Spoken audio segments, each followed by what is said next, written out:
in paragraph 5, our country has experienced, that is their country, both the good and the bad times in its 65 years of nationhood, as is normal for every nation and its people.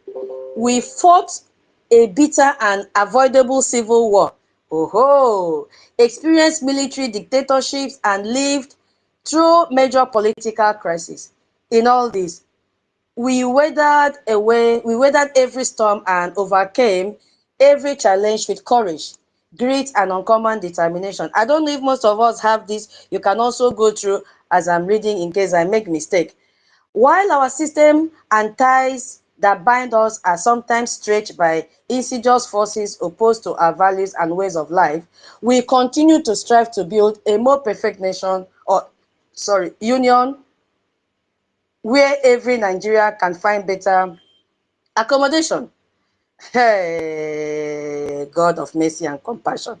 Tinubu is talking about we fought a bitter civil war and overcame crisis. This is deception.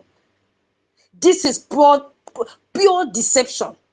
The so-called civil war was a genocidal war waged against Biafra. These people colluded with Britain, and there was a full blockade to our people. They starved 5 million children to death. We are not talking about men and women. Children, they starved them to death. They raped them. They chopped off their heads, their hands. They did everything dishuman to our people. That is the civil war that Tinubu is talking about against Biafra. Nigeria never reconciled. They never apologized for what they did to Biafrans. They never. Yakubu Gowon never. He's not saying, oh, that it was because of the unity of Biafra that he made sure that there was a civil war. That was what he did to make sure Nigeria becomes unified. But today he's in the UK.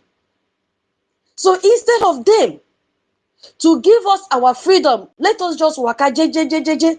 They continue the killings till date as I'm talking. And the worst part is that they are colluding with the illegitimate governors in the southeastern region. They are colluding with them, creating different factions of terrorists. They are colluding with them to fight against our BDF. You see? And he's talking about overcoming challenges while ignoring the genocide that is evil.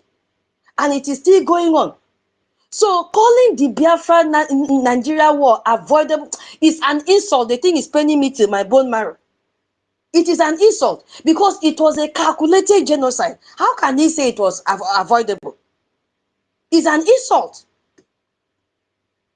And he said building. When he speak of building a more perfect union, with who? Union with who? Why killing those that seek freedom? How can he say he's building a more perfect union and at the same time he's killing those that seek for freedom? This is the very height of hypocrisy I've ever seen. What is Tinubu talking about? Chai. And in paragraph 6, he said, fellow compatriots, this is the 3rd time I will address you on the independence anniversary since I assumed office as the president on May 29, 2023. In the last 28 months of my administration, like our founding fathers and leaders who came before me, I have committed myself irrevocably to the unfinished nation building business. Hey, unfinished nation building business. These are all empty words from Tifunu. Nation buildings by jailing freedom fighters is what he's talking about. Nation building by jailing our Onyendu for more than 5 years now in the detention. By listening to the suggestion and pressure from the southeastern governors who told him don't release, and he cannot use his veto power. He cannot tell them, no, I release Sondibo who also fought the same fight. Why can't I release Namdo? I will use my veto power because he is innocent. He is fighting for the freedom of his people. Why is he listening to the suggestion and the pressure from the southeastern governors? If he is really sincere about nation building, he should start by releasing our Onyendu. Why did they cross their borders to Finland to jail our PM? What is Tinubu talking about? Which nation building is he talking about? What is he talking about? Nation building and he's killing our unarmed youth? that protested just with flags? Ha! He's talking about nation building by governors ordering military raid that burned down villages in our Biafra land. What nation building is this man talking about? This is nation destroying. It's not building anything. Just like United Nations, they are now divided nation, controlled by terrorists. He is not building anything. He's destroying nations. And that is why we said we are not Nigerians. We are Biafrans and we are not part of this. Tinubu's unfinished nation building business. Hey, it's the continued suppressions of Biafra. That is what he's talking about. That is what he's talking about. And we can never be part of this is business. We are a nation right now. We can never be part of this is unfinished business. No. Now let me quickly go to number 8. I think maybe I'll begin to make some of the paragraphs, but I'm almost done. He said in paragraph 8, in resetting our country for sustainable growth, we ended the corrupt. My people, are you still listening to me? I hope I'm not talking to myself. Away. Hello? Oh my God. Can anybody hear me? Hello? What? I've been talking to myself. Can anybody hear me?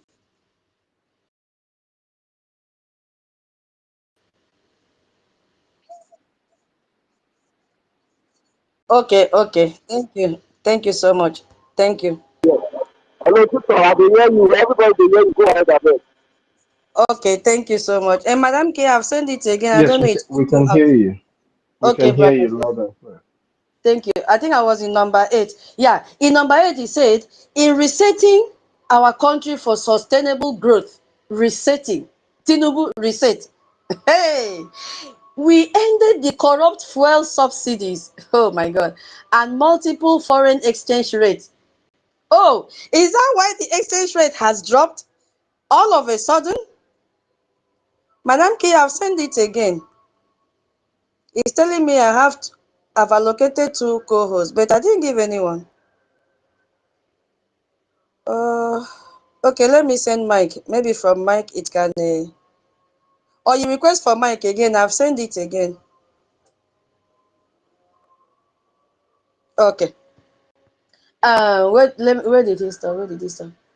Yeah, in wait.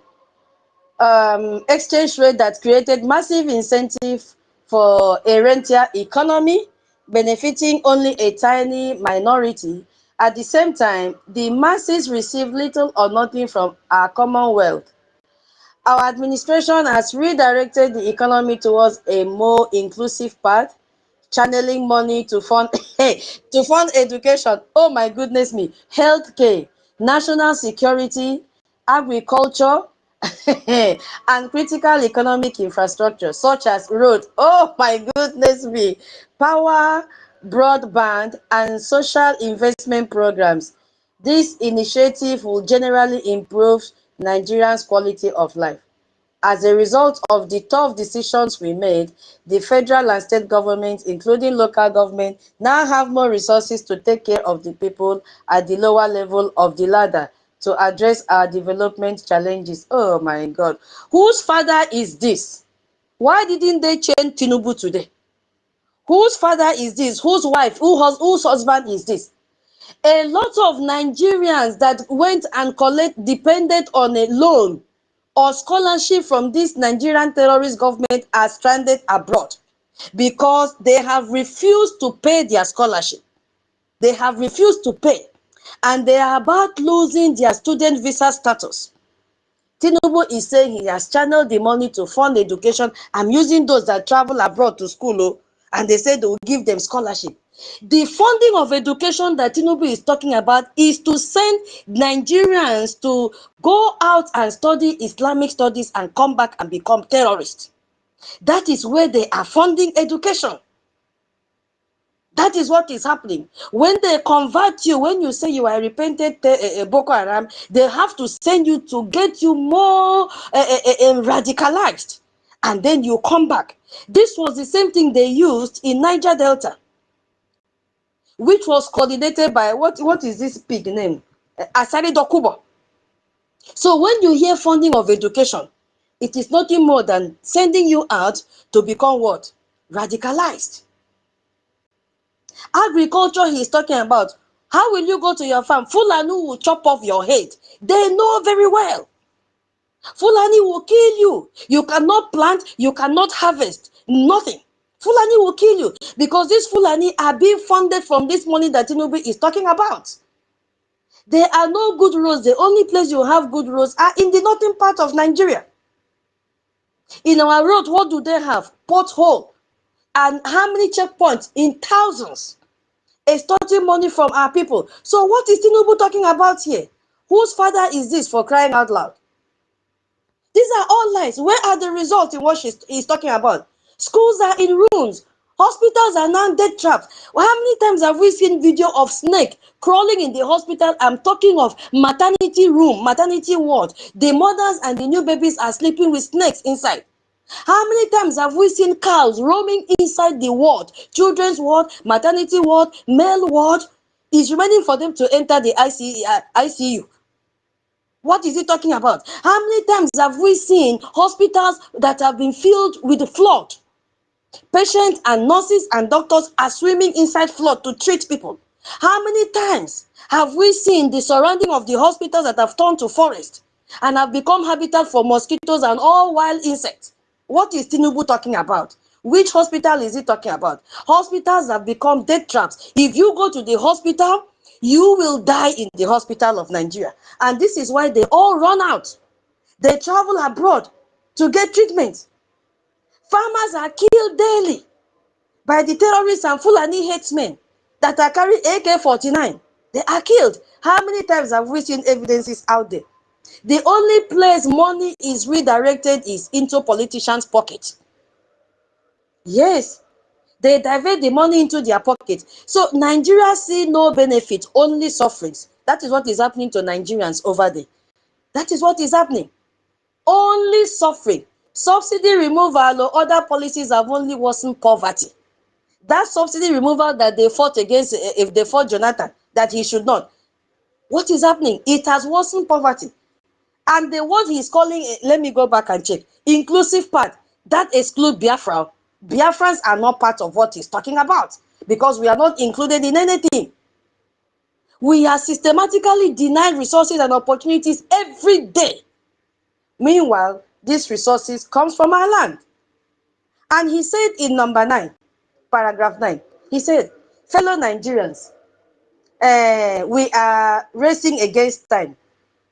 We must build the road we need, repair the ones that have become decrepit, and construct the schools our children will attend and the hospitals that will care for our people. Oh, did you see how Tinubu contradicted himself? Different from what he said in chapter 8, in paragraph 8. Because in paragraph 8, he portrayed the picture that everything he has invested money in it, they have the best hospital, schools are working, everything is working as planned. Oh my God. But in paragraph 9, he said, we must repair the roads. We must construct schools for our children to attend, and the hospital that will care for our people. Did you hear? Contradiction. According to my PM in one of his tweets, he said confusion. When they say they release Awonyendu, bring back Simon Ekpa to Nigeria. Our PM said confusion. Anytime I listen to that, to that clip, I used to laugh there. Confusion. That is what is happening to Tinubu now. In this paragraph 9, he's contradicting himself. Confusion has happened here. He said, we have to plan for the next generation that will come after us. That is for Nigerians, not for us. We do not have enough. This paragraph 9 is full of contradictory statements. The person that said they have invested money in electricity, in education, in hospital, in social amenities, in schools, he's now telling you that We have to plan for the next generation that will come after us. We do not have enough electricity to power our industries and homes today. Which one are we taking? International communities that is supporting Tinubu, are you hearing what Tinubu is saying? He's using that same mouth that said everything is okay, counting his achievements. And in paragraph 9, he's telling you that they should come together and plan for the next generation. That there is no enough electricity.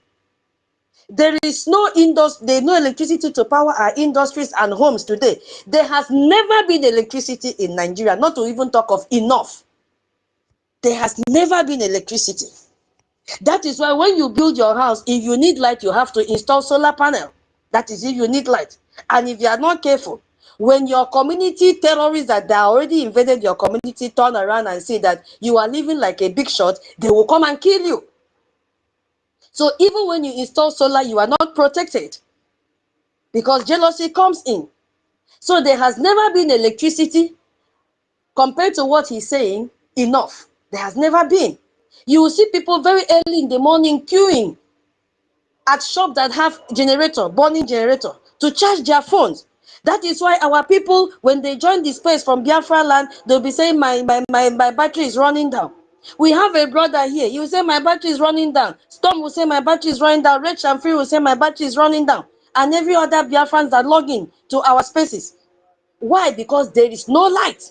Some community for the past 5 years, there is no light. There has been no light for them. He said, where did I stop? Where did I stop? He said, build or the resources to repair our deteriorating roads, build seaports. Which seaport is he talking about? Railroad, is it the one that is a dean for kidnapping? If you like, go and enter. Fulani, they've occupied that forest. Every time you see their locomotive train, it will always collapse in the middle of the forest. I remember one of our brothers and sisters, doctor that died 2 years ago, because she joined that locomotive train.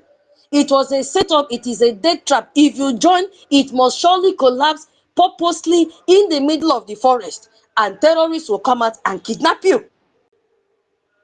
So what is he talking about? Improving railway. All these things he's naming here, they are all death trap for you. He said, an international airport comparable to the best in the world. It can never happen. It can never happen. Nigeria can never have international airport. This international airport is talking about when you land there, you are facing another, area of extortion. All the immigration officers, they are terrorists. They will ransack you till your pants. If you are a woman or a man and you carry handbag, they will take everything you have. They have become beggars in the airport. Till the extent that they brought out a slang and say, show me love. Have you ever seen in international airports where the immigration officers are begging for money? But go to Nigeria International Airport that they are claiming that it's going to be comparable to the best in the world and see what is happening. Immediately you enter, you begin to perceive this Izal smelling everywhere. They cannot afford basic air freshener. They will use Izal that will be choking. If you are not careful, you have respiratory infection because they pour concentrated Izal to mop the floor. What is this man talking about? Meanwhile, if you go to international airport is comparing to, you will begin to perceive good air freshener from the outside itself, not to talk of going inside. Our sister went to Washington, D.C. airport and she made a video showing you how Washington, D.C. airport looks like. On the day we have our congressional briefing, that is how international airport looks like. Tell me, can you compare that to what this man is talking about in the zoo? It's not possible. It is not possible. It can never be. So that is what he said. And he said, because we failed to make the necessary investment decades ago, our administration is setting things right. Oh, this was part of his campaign promise. Do you remember, my people? This was part of his campaign promise, which they promised year in, year out. Year in, year out. Things will be better. Things will be better. Things will be better. This is very, very pathetic. After 65 years, Nigeria is still talking about basic infrastructure like a newborn nation. After 65 years. It has really proved that Nigeria is a failed state after 65 years. They have gone around borrowing money. I just read one news headline that the World Bank has released money to them again. They are using that money to buy weapons and give to terrorists. They are using that money to buy weapons and give to Fulani herdsmen. They have different factions of terrorists now. They will buy and share it. Musa will share it to the southeastern governors, who will now take turn to share it to all the terrorist groups that they have created, so that they continue to get their security vote. So yet, upon all this money, they don't have light, no road, no working refineries, nothing, absolutely nothing. When they say, oh, refinery will work in Port Harcourt, Dangote will come out. Next month we begin to discharge fuel. It is going to be operational. When it reaches that day, Dangote will flip again. The next thing Dangote will do, he will release his truck to go and carry out accidents and kill people randomly on the road. Is that the fuel that he promised? So instead of fuel, Dangote is using his truck to kill Biafrans. Drive inside their truck. Once they start, driver will escape from the truck. Driver can never die, and they have never been held accountable. That is the man that they have handed restructuring or rebuilding refineries into. But he has turned it, used his vehicle instead to kill Biafrans. That is why no refinery is working. Where is the money going? It's going into corruption. It's going into funding terrorism. Because Tinubu admit that Nigeria lacks electricity. So where is the money going that you are borrowing? Nigeria lack good roads. Where is the money going? Nigeria lack hospital. Where is the money going? He has done nothing to address these failures in Biafra land. Nothing. And they continue to divert our resources that should have been used for our development. And if you go to number 10, he said, I am pleased to report that we have finally turned the corner. The worst is over. Hey! I say, yesterday's pain are giving way to relief. I salute your endurance, your support, and understanding. I will continue to work for you and, and justify the confidence you repose in me to stay the ship of their nation, Nigeria, not us, to a safe harbor. Tinubu is really panicking because he is not sure of returning for second term. And that is why he has come out to say, we have turned the corner. Which corner? The worst is over. It is just starting. The worst is just starting. It is starting. Nigerians are in their worst condition ever. Hunger is everywhere. Kidnapping everywhere. Every day they are kidnapping Nigerians, killing them. The killing have not stopped. The only ones who turn the corner are politicians. Those are the ones that have turned the corner that Tinubu is talking about. Because they are enriching themselves while the masses are starving to death. What does it mean by the worst is over? It's a lie. Anybody listening to me from international setting, Tinubu is lying. Because for Biafrans, the worst continues. Because this man is colluding with the southeastern governors to kill Biafrans. He is colluding with the southeastern governors to abduct Biafrans. He is colluding with the southeastern governors to continue the economic strangulation. There is no relief anywhere for our people. There is no relief. These people are dealing with us on a daily basis. In paragraph 11, he said, under our leadership, our economy is recovering fast, and the reforms we started over 2 years ago are delivering tangible results. The second quarter 2025 gross domestic product grew by 4.23%, Nigeria's fastest pace in 4 years, and outpaced the 3.4% projected by the International Monetary Fund. Inflation, he said inflation has declined to 21.12% in August 2025. Hey, the lowest level in 3 years. My people, how much is a bag of rice today? 90,000 naira. 3 years ago, how much was it? 22,000, 15,000, 18,000. I'm not talking of pepper. I'm not talking of salt. Not to talk of Maggi and onions. You see? He said the administration is working diligently to boost agricultural production. It's a lie. You cannot be a farmer again in Nigeria because Fulani will kill you. Our women have come out so many times protesting that they can no more farm because of Fulani. When they plant, they will bring their cows. They will use, because cows are herbivorous, so they feed on grass. They will see free food and they destroy everything. He said ensuring food security, reducing food cost is a lie. What they do, these people will load rice, poisoned rice from the north and send it to our region. If you eat their rice, you begin to purge. There are so many testimonies to that effect. And that is why we are warning our people, including the cows that they are bringing. This man is talking about GDP growth of 4.23%, that inflation down to 20 point, what is it called? 12%. These are more lies with cooked numbers. These numbers does not exist. Growth that people cannot feel is propaganda. Because you cannot eat GDP. Like Peter Obi will come out and say, I made this GDP, that's GDP. I left this GDP in Anambra when I was a state governor. And just give me 1 minute. Let me just play that his own part self before we continue. Wait. The governor warns that any structure standing against development in the state should give way. And this program that we have to remove all structures from the road. As long as they are constructing the road. That's why we're even leaving most of the structures on the estimates.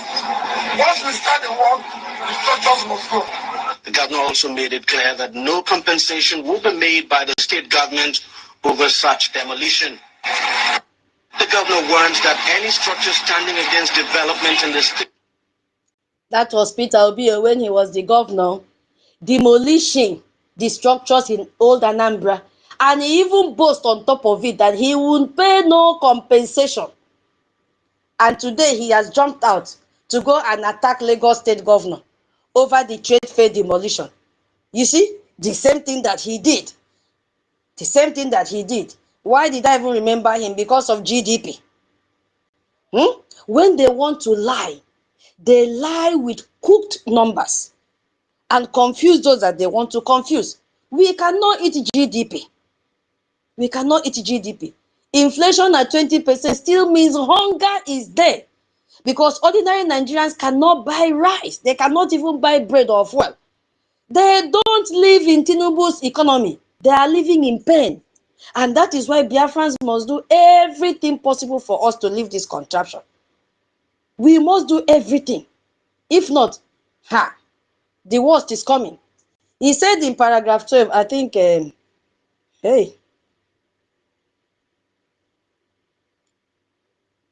me see what I can do. He said in paragraph 12, in the last 2 years of our administration, we have achieved 12 remarkable economic milestones as a result of the implementation of our sound fiscal monetary policies. He said, we have restored fiscal health, debt service. He has a tax to GDP ratio 13.5. All production rebounded to 1.68 and all that. Under social investment program to support poor households. Hey, that 330 billion has been disbursed to 8 million households. Where did you see it? Did any of your family members receive? Many of whom have received either 1 or 2 out of the 3 tranches of the 25,000 naira each. I have never seen anybody that has come out and said that he or she has received all this money. You know where the money is going? The money is going to the northern part of Nigeria. That is where the money is going. That is where the money is going because Nigeria economy is collapsing. Is collapsing. Because if you go and check the real data, you see that inflation is very, very high. Everything costs more every day. Because Naira has lost 70% of its value. The fuel price has tripled. And this man is there talking rubbish. Food prices doubled or even tripled. Call your family members and ask, they will tell you. Youth unemployment, over 80% of the youth are unemployed. That is why they have to do everything possible to survive. Businesses are closing down. Because the basic thing like light for you to use and do business is not there. And Tinubu is saying his reform are yielding results and economy is improving. And our Southeast governor says they praise him. His economy wisdom. While you are suffering. While you are suffering. Not all revenue they collected from overtaxing the poor. The reserve is talking about means nothing when Naira collapsed daily. How about the social investment this man is talking about? Money that is looted under the guise of helping the poor. All production is talking about, let me just go back and look at what he wrote there. All production is built on militarization and bloodshed of our people. That is what is going on there. He's saying Naira has stabilized. Yet the families cannot afford common food. This economy milestone this man is talking about, they're all built on lies. Lies. False foundation. False foundation. I tell you, my people, false foundation. And what I love what this person did, he now grouped this into 3 sections. I think it's a lot easier for me so that I don't take much time again. And the section 9 is security. Let us hear what he's talking about IPOB. Oh, my people. Let me read paragraph 13 under security. And the next one will be youth. I think, and then, yeah. So 2 sections and then I will drop the mic in case you have what to contribute. It says in paragraph 13 under security, we are working diligently to enhance national security, ensuring our economy experience improved growth and performance. Oh my God. The officers and men of our armed forces, these are the terrorists Tinubu is talking about, and other security agencies are working tirelessly and making significant sacrifices to keep us safe. They are winning the war. Listen to the war you say they are winning. They are winning the war against terrorism, banditry, and other violent crimes. He said, we see their victories in their blood and sweat to stamp out Boko Haram terror in Northeast. And look at where he's mentioning our name. IPOB stroke ESN terror in Southeast and banditry and kidnapping. We must continue to celebrate their gallantry and salute their courage on behalf of a grateful nation. Peace has returned to hundreds of our liberated communities in Northwest and Northeast, and thousands of our people have returned safely to their homes. Okay, you see this man. Few days ago, we saw news headline that said they have returned people that were kidnapped to their family members. Oh, Tinubu. Tinubu said that they are winning war against Boko Haram and IPOB and bandits. Has Tinubu gone to look at the trending in the social media? The number of people that have been killed to the extent that international news carried it and they jumped out to begin to counter right, left, center. Which one do I want to start? I will not even go there. When I pass the mic, my people will deal with that one. This is the biggest lie of the speech Tinubu had ever rendered today. Because Boko Haram still controls villages. They have taken over. Bandits are still kidnapping daily. And he is labeling IPOB as terrorists. This is the height of hypocrisy that Tinubu is talking about. We that even went and US opened the door for us in Washington, D.C. to have a congressional briefing. Who is the terrorist here? Tinubu, why can't you go to the US if you are clean? You that Canada designated APC and PDP as terrorist organization. Terrorists held press briefing and challenged you and Musa. You couldn't do anything. Instead, your media houses went and recorded and interviewed the terrorists. You could not do anything. Gumi's son just graduated, is it police academy or whatever? You couldn't arrest him. You couldn't even arrest Gumi.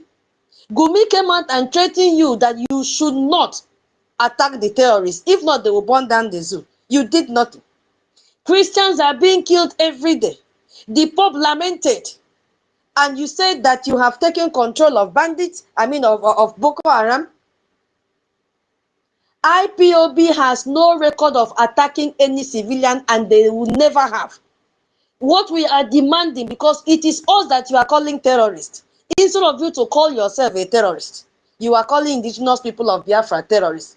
When we have very clean record. Where we enter, you cannot enter. You as the president of Nigeria, you cannot enter. You dare not enter. Tinubu, I dare you go to Washington, D.C. today. Even go and touch their gates and see what will happen. And you are naming us terrorists because we are demanding for our freedom. You came very, very late. You came very late. Nigerian soldiers are busy burning villages, killing civilians, and abducting our youths illegally. So who is the terrorist? Nigeria is the terrorist state. So calling us terrorists, oh my God, is a blatant lie, Tinubu, because we are not. The real terrorists are the state-sponsored Fulani militias that you have recruited. Those Fulani headsmen that are killing our people. Those Fulani headsmen that you have sent to the southeastern governors and are using them to kill us. Those are the terrorists. Those are the terrorists that you have brought. The Nigerian army, you said you have reintegrated repentant terrorists into the army. So who are the terrorists? Is it the ones that you are paying higher salary? El Rufai came out and exposed everything that you people are paying terrorists. You are placing them on a payroll. The same people who massacre our people daily. Our US congressional briefing has exposed all the truth. So there is no hiding place for any of you. 7,087 Christians have been killed between January this year till now. Approximately 50 Christians are killed every single day in Nigeria. They are also being kidnapped. And what are you talking about? That you have taken control of Boko Haram that they no more exist. Who is killing all these people? Fulani headsmen are the ones killing them. Boko Haram terrorists are the ones killing them. Terrorist bandits are the ones killing them. And you even help them from corrupt security forces. They get help from them. Corrupt security forces like Musa. They get help from the corrupt governors in the southeastern region. So what this man said is just said, these are all lies from the pit of hell. He claimed that there is no religious persecution. Oh my God. Because I saw most of them jumping out yesterday and said, what they are trending does not exist. Muslims are also being killed, blah, blah, blah. Those are all blood. It did not start today. But it is increasing today. You know what? Because the vice president is in charge of the security of Nigeria. The vice president called Shetima. He is the founder of Boko Haram. And that was why he rushed to take up that position. And when he went to the UN, he said he's seek for a seat in the UN, in the security department. Can you imagine? So that he can press more buttons, so that he can even teach the UN Secretary Antonio that supported him to reintegrate terrorists into the army. That was the advice the UN Secretary gave to Musa and Shetima. He applauded them for doing that and said that is the only way peace can reign. And now ask Antonio, in your country, do you do like that? The answer is no. The answer is no. You see, the answer is no. So the Southeast governor said nothing about it. They stood next to him in Owerri and they remained silent, clapping for him. That is what they did. And the next session is talking about the youth. I have message for young people. He said, you are the future and the greatest asset of this blessed nation. It is a lie. Every sensible youth have left Nigeria because if you stay in Nigeria, Nigeria is a dream killer. They will kill you. So what kind of future is he talking about? Which future? They are supposed to be the future for tomorrow. But you are there, at your age, you are still struggling the seat of the presidency. All the senators are so old. When will the youth become the future for tomorrow? He said you must continue to dream big. Will Fulani allow them to survive to even dream big? As they're even closing their eyes to dream, they will chop off their head. As they're even closing their eyes to dream and see how they can submit assignment in the university, lecturers will go on strike. As they're even waking up to dress and go to school, by the time they enter vehicle, bad road will cause accidents. As they're even on their way to the school, kidnappers are there, helped by the Nigerian terrorists in their army uniform. They will direct the kidnappers to kidnap them, and we will not hear anything about our youths again. So how do you expect them to dream big? Where is the atmosphere for them to dream big? Is it the people that cannot afford school fees that will dream big? Is it the people that cannot afford 1 meal in a day that will dream big? Just tell me, Tinubu, how these people will start to dream. He said dream big, innovate. How will they innovate basic amenities they don't have? How will they innovate basic data that is supposed to be free and accessible to everyone they don't have? Every day, MTN, Glow, what do you call the other one? Airtel will be increasing their tariff. How will they innovate? That is why you see most of them, they've turned to content creators.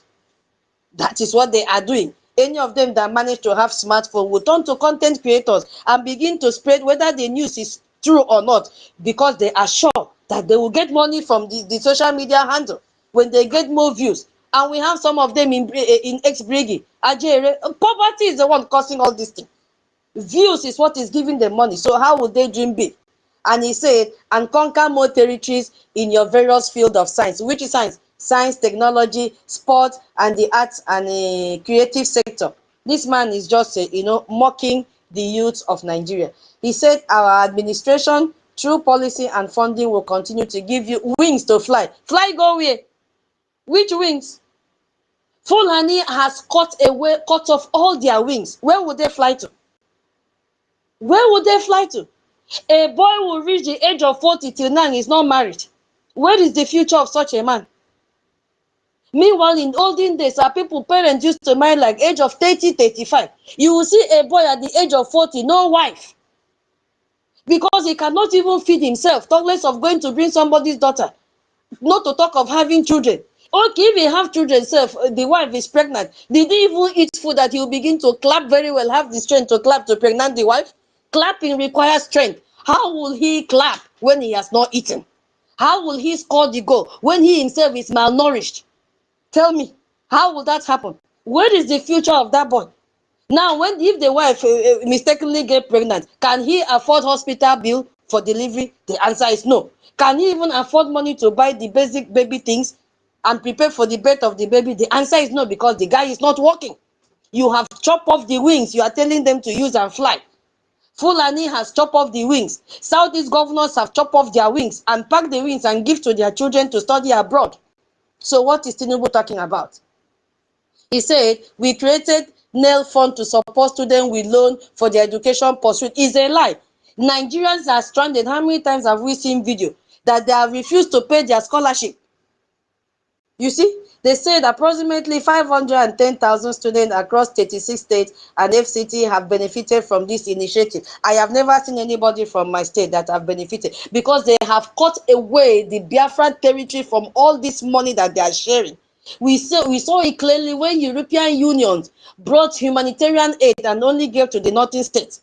One of the purpose of that aid was to create schools that will be able to give them protection from harsh weather condition because of global warming. None of that development came to Biafra territory. Yes, that is what happened. I think it was 17 million pounds or euros. Good amount of money, but they excluded our side. So what is he talking about across 36 states? It never happened in our territory. He said as of September 10, the total loan disbursed was 99.5 billion, while the upkeep allowance stood. Can you imagine? These are all lies. 100% lies. Tinubu is lying. I'm going to add because these loan and programs are propaganda to deceive international donors, so that they will continue to pump money to them, thinking that they are using the money in all these lists that he has mentioned here. Once you give Nigeria money, they are going to use it to pay terrorists. They are going to use it to buy weapons and give to these terrorists to come and kill our people. You see? Because Nigerian youth see no empowerment. No empowerment has reached these people. Only unemployment is what they experience every day.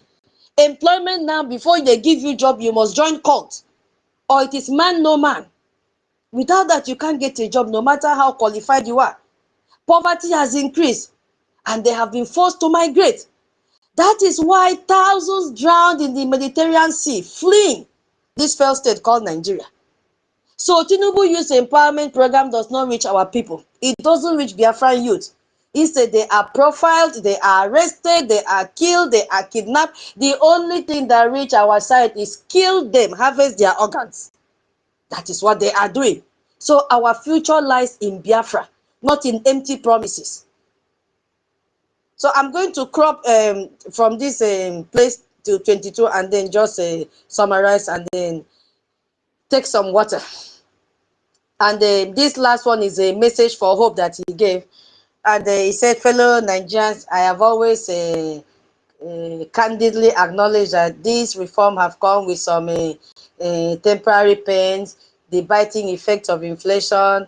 However, the alternative of allowing our country to descend into economic chaos and bankruptcy was not an option. So he even accepted that they have gone into bankrupt. You see?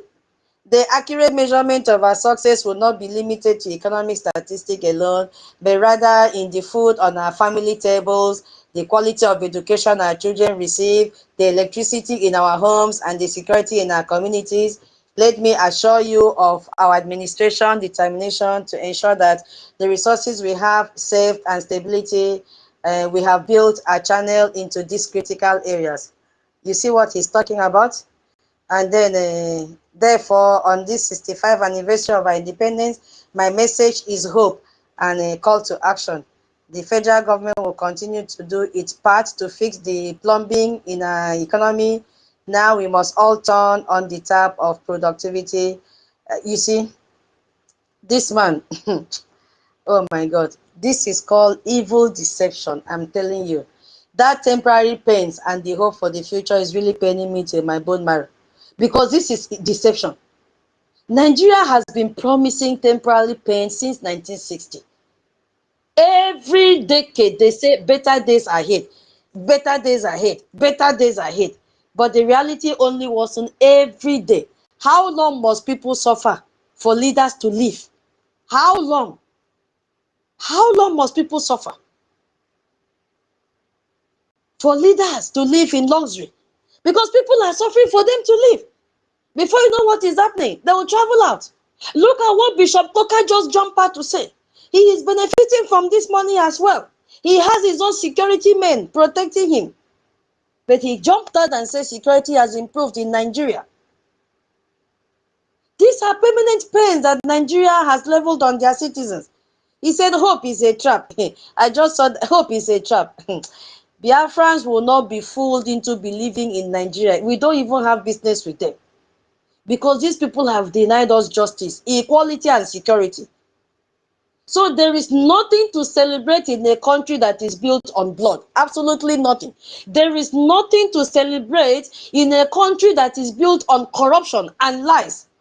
Nigeria is 65 years of slavery, 65 years of poverty, 65 years of massacre, 65 years of failures, 65 years of kidnapping. So Biafrans reject this fake celebration. We are not part of it, and we had passed a message. There is no, maybe they got a message and said there is no parade. Everybody stay in your home. What are you celebrating? The blood of your family members that they've massacred? What are you celebrating? So our hope is not in Nigeria, no. Our hope is not in Nigerian lies at all, but in our own freedom. And this is the reason why we must turn up and support BRGIE. We must support BRGIE so that we can live this country fully. We must support BRGIE. We must support the de facto government in the homeland by bringing our Ije and our Ijema. They are the only ones leading us to the promised land. We reject Tinubu's call for all hands on deck. Our hands can never be there. Our hands are busy building restoration of Biafra. That's it. That is where our hands are. So I will yield my mic here, because I said I just want to look at his speech in briefly. So I will yield my mic here, my people. Madam, the internet kicked you out again. Where are you? I will yield my mic here, but I've not seen anyone. So is there anyone that have anything to contribute? Can you hear me?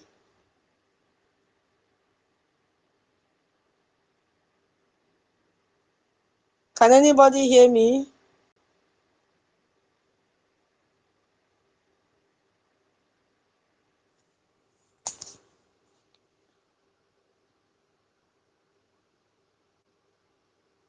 Okay. Thank you, Uyaiban. I'm searching funky. Internet kicked her out. I can't find her again. Yeah. Okay. Thank you so much. Okay, since there is nobody to speak, let me move on to the next stage.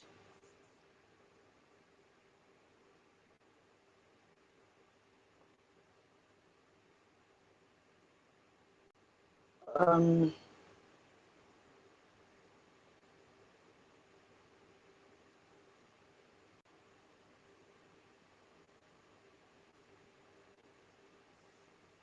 Hold on. Let me play something since nobody is ready to contribute. I don't know if you're hearing me or not, but Mary says she's hearing. Um,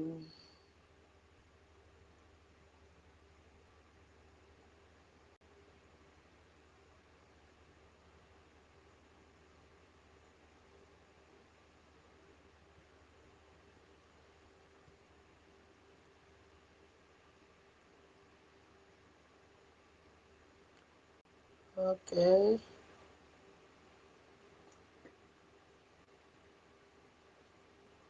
1 minute, please. Since we don't have anybody that wants to speak now, let me play our PM's message, and then I'll look for what to play. Biafra has been restored already. What is remaining is a complete declaration that will be defended.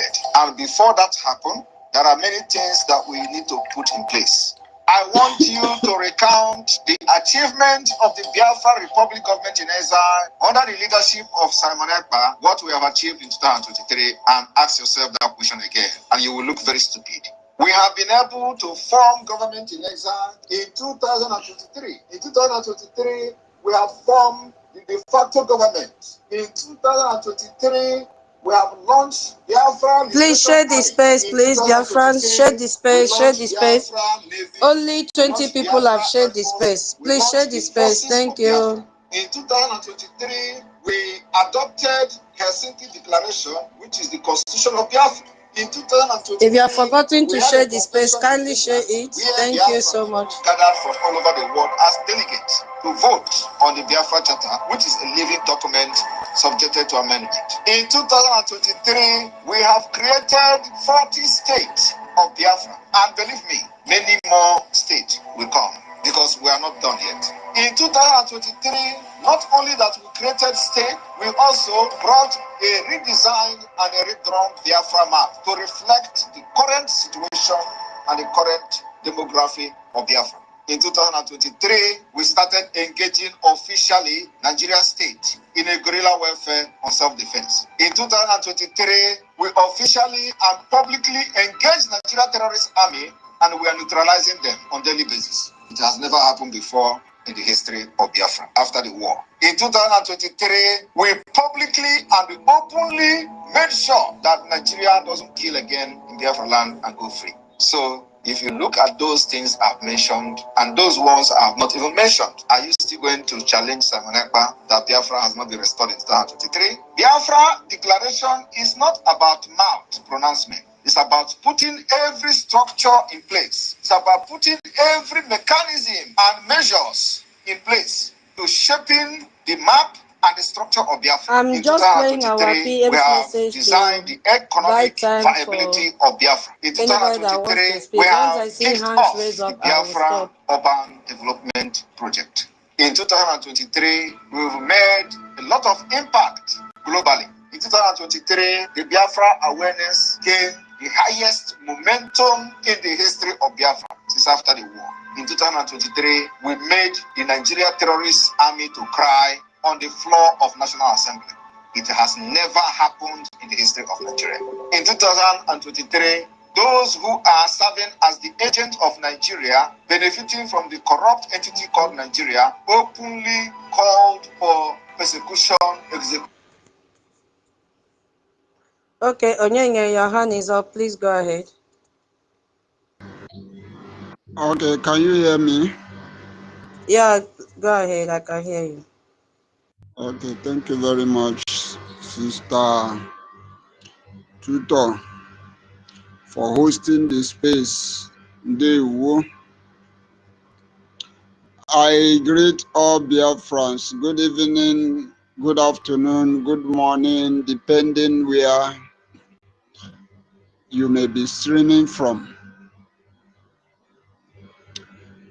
I want to just contribute to the topic, if not for the sake of awareness sake. I don't like to talk about this drug lord, this useless Tunumbu and their so-called useless Nigeria with their shambolic independence. Nigeria lies at 65. Nigeria did not start lying today. Nigeria lied at the day 1. Nigeria lied at the day 2. Nigeria lied at the day 3. Nigeria have lied and lied and lied and lied and lied. There is no places. If Nigeria, as a matter of fact, if anybody that called him or herself in Nigeria tells you good morning, go and check your time. And I want to use this opportunity to tell those that are listening this space today and those that are going to listen later. Do not, because you are still holding that useless country called Nigeria, their passport, and for that reason, you called yourself in Nigeria. Because so many of these gullible Nigerians, when you tell them that you are not in Nigeria, first thing they will ask you, which passport are you holding?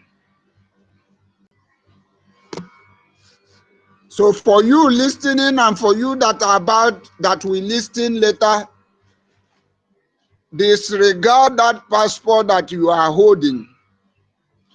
You must disassociate yourself from anything that called Nigeria. If you don't want this criminality, if you don't want this corruption, if you don't want every evil that are befalling Nigeria, every evil that Nigeria represents, if you do not want yourself, if you do not want to find yourself in some of these evils or in many of these evil that are befalling Nigeria, you must first of all disassociate yourself from Nigeria. Like when you call yourself in Biafra, you will see that this corruption, this stealing, this drug pushing, this whatever evil that Nigerians are participating, you will bring yourself out of them all, because that names matters a lot. That is why when you see a mother or a father, when they have their children, they make sure they give their children a good name. So what I'm saying in essence is that Nigeria is a curse. In fact, anybody that called him or herself in Nigeria, what it simply means that you are calling yourself a curse. I want us to remember what happens to Jabez. Jabez has this name that has become a reproach to him. But when he realized and changed his name, his situation changed.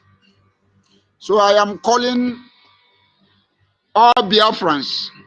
We need to disassociate ourselves from this useless country called Nigeria. And for those who are celebrating independence,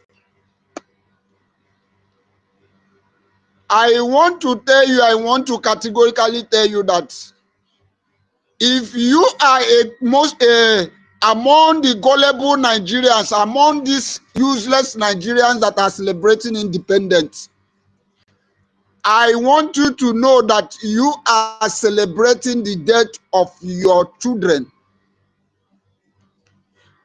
You are celebrating the death of your brothers. You are celebrating the death of your sisters. You are celebrating the death of your family members. Because you are among those that are encouraging Nigerians, this useless Nigeria, to continue killing your people. You are among those, directly or indirectly, supporting Nigeria from kidnapping your people, from killing your people, from killing your brothers, from killing your sisters, for killing your family members. I don't see any reason why you should celebrate a country that kills its citizens, a country that negotiates with terrorists, a country that's always in the backward, a country that has never moved forward for any point in time.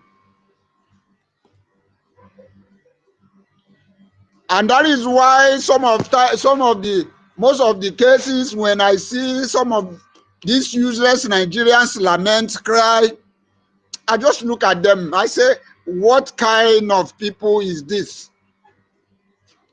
In fact, I categorize Nigeria as those who did not know what they want at all. Like I usually tell some people that we have three categories of people. We have people who know what they want and go after them. And we have people who does not know what they want, who know what they want, but they don't know how to go after it.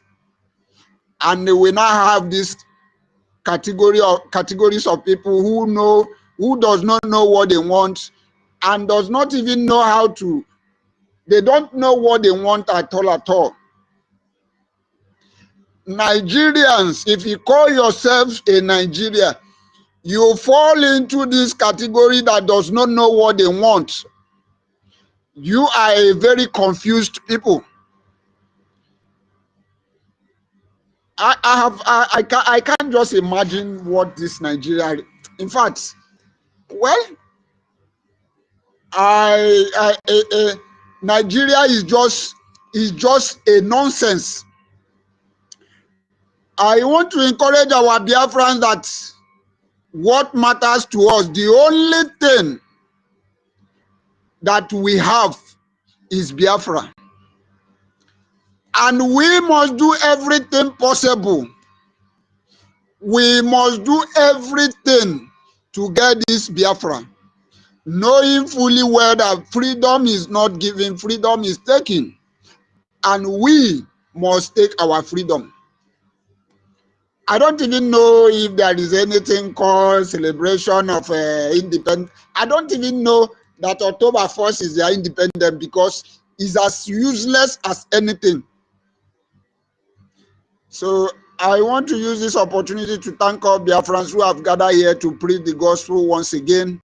We must continue doing what we are doing. Nigeria is a terrorist country. Nigeria is a hopeless country.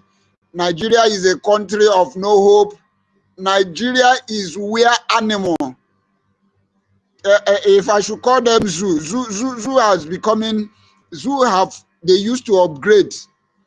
Nigeria has they don't know what is called upgrade. So Biafrans, we must support our freedom. We must support our BDF, because these are the people who are standing gallantly to make sure that this Biafra will get it. And we must get this Biafra. It doesn't matter all the nonsense that Tunumbu, this terrorist Tunumbu, this drug baron, a country where their president is a drug baron. I don't know what people are expecting from that country. A country where their vice president is a Boko Haram. I don't know what these Nigerians are expecting. So that is why I am telling them that if you call yourself a Nigeria, you don't know what you want. Thank you very much. That is the little I have to contribute. Thank you very much as I yield my mic here. And they won't. Thank you. Oh, yeah, one. My brother, yeah. Thank you so much. I didn't even notice you are the one. You have changed again. Don't tell me you are becoming a Adadio Arama the Ugumagana. Yeah, I love the You. Thank you. You are highly welcome. Thank you. Yeah, I just love the picture. That's why I put it. Tutos, my sweet sis, I missed you. Yeah. I Oh my, here. oh my God. Internet has been battling since.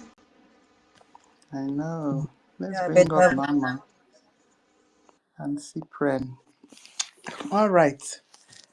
No, welcome as you're connecting. My beautiful sis, Obi Chicago, welcome. Minister Snow, our very own original COS, and our right-hand man, the right-hand man of APM, of course, trusted right-hand man, Idelebo, Minister Snow. Cyprian, stop it. No, welcome. Mary Telkamp, my sweet sis. Senior Stins Ben or one no. Oh, Minister Betty, love you. Where's it? Biafra Free Energy Tech, you get why. Onyejo Waka, Senator Elroy. Thank you so much. Augustine, you go. Augustina, my sweet sis. Yeah, go take one one day. Dr. Mbato, long time. Oh, you need to come up. Yeah, it's been long, Dr. Mbato. Hardcore. Exactly. Mazi Elias, welcome.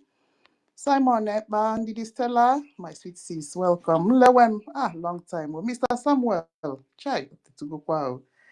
Odoguchi, come up. Let me hear your voice. Yeah, Mazi Anako, good news. Yeah, Kelvin.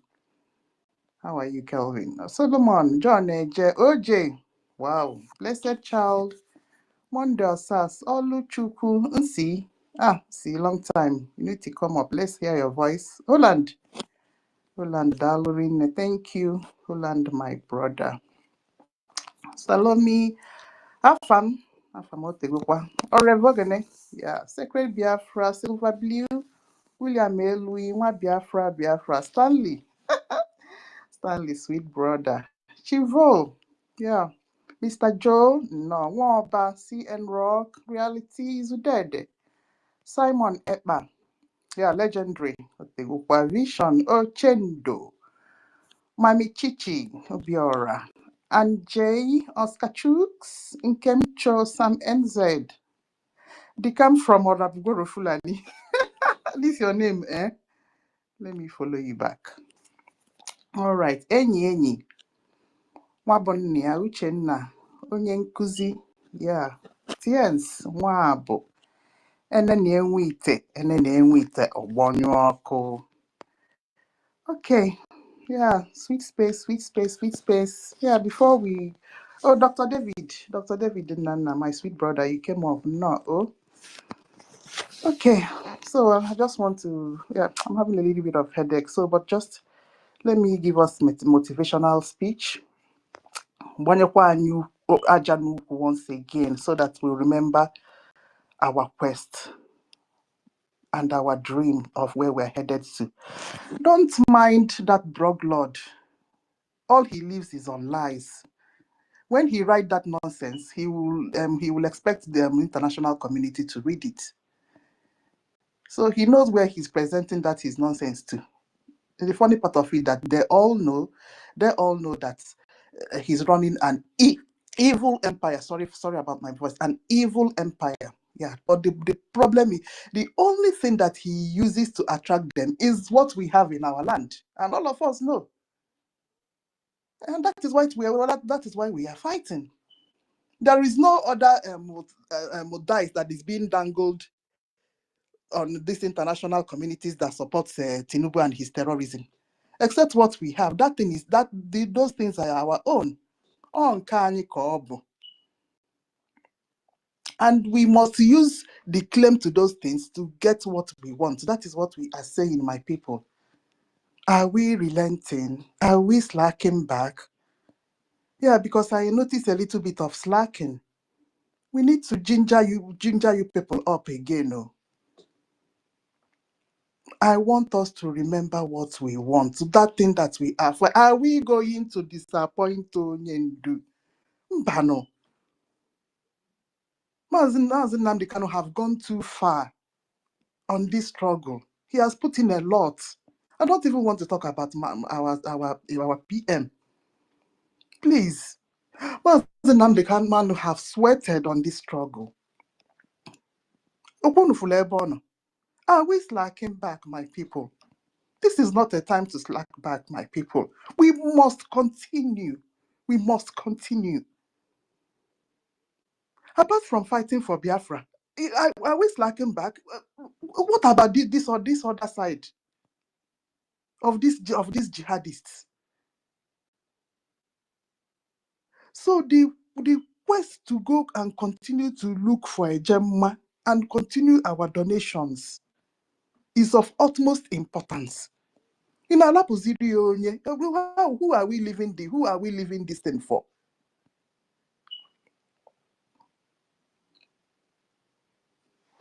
You can see what is happening to our fellow brothers and sisters in Lagos. It's just a pity that at this point they are still carrying placard and saying that they are protesting. Who are you protesting for? Is it Lagos government? Protesting to? Are you protesting to Lagos government? They are deliberately bringing down those houses just to pepper and demon, that is, bring you down. Our fellow Biafrans. You see the beautiful mansions just lined up like this. All those things are going down. They brought all those houses down. Houses in the Igbo sweated blood, salt, sweat to build. Just within minutes, they bring those mansions down. And you're carrying placards. You want to go and look for a permanent solution to your problem. No, maka Biafra, me like this. There is no other place that solution is going to come out from except our Biafra. The Suna Igbo people that are living in Lagos, living like slaves. Some of us, it makes us cry, honestly, when we see what you people are passing through in Lagos State. Because it's not even today that you people became second-hand citizens in Lagos State. Are you not going to learn your lessons that this thing, it's more than now they'll bring luxurious buses and tell you people to enter. Ona, go back to your home. Go and look for something to do to reclaim your dignity. For how long will this thing continue to happen to you people? Under your very own noses. They trample on you. They spit on you. In a Jessica, are you waiting for Yoruba people and this terrorist Tinubu to tell you to continue to make plans to leave Lagos State? Is that what you people are waiting for? You can't read the handwriting on the wall. And what plans will you people make? If you think that there's no plan that is being done, you're lying to yourself. Because some of you, at least people that are on Facebook, you know that Biafra is going on. And all of you know, most of you, let me not say all, most of you know that there is what is called Biafra Republic government in exile. You won't tell me that people no. When I'm that thing, it's about time you people started looking for solution to what is happening. How are you going to sort your problem? You are living in Lagos and you are being trampled on. I'll trample trample trample on you. In the place that you say that you are in Nigeria, you will still become a slave. Are you a human being? Now, question why I won't ask. Sorry, my sister, it's just I'm deviating from your topic, but I just want to voice out this. Because there is need for all these people that are living like slaves in Lagos State. It's time that they came to join what we are doing. Huh? People, you have the implement. You have the weapon. You have the thing that you will use to solve your problem. All you need to do is come and join the fundraising so that we will do this in Igurube. That is what we call Huh? Do you know how many of us that are living in Lagos? We are in millions. Because what happens is, only you have 18 or Lagos. Exactly. How many people graduate from that zoo every year? Millions of teenagers graduate. Okay, graduate of they will live they will, even the people that studied in the southeast. How Lagos?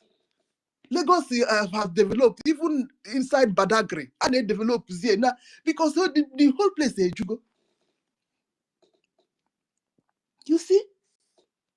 Yeah, but people are going there, they don't because of out of jealousy, they don't want to be seeing you people there again. Nah. I chose if this one they're doing is just starting, This burning that they've burnt Mandilas, they have burnt a part of Alaba, they are demolishing mansions. Now starting, it will not going to end. Ogahaba no Mushin.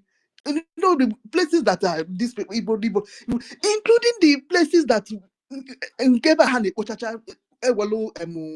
Aja, will cover the whole water so that they will build on top of it. When are we going to learn our lessons, some of our Igbo people? But we have you people have what is being needed to fight this battle so that you can come home and emezi obodo anyị the way that we want it. Don't be a slave in Lagos State. Just look at. Do you know that we are royalties? Biafrans are royalties. Don't allow the Ofemanu to do this to you people. It makes your brothers and sisters very sad. It makes us sad.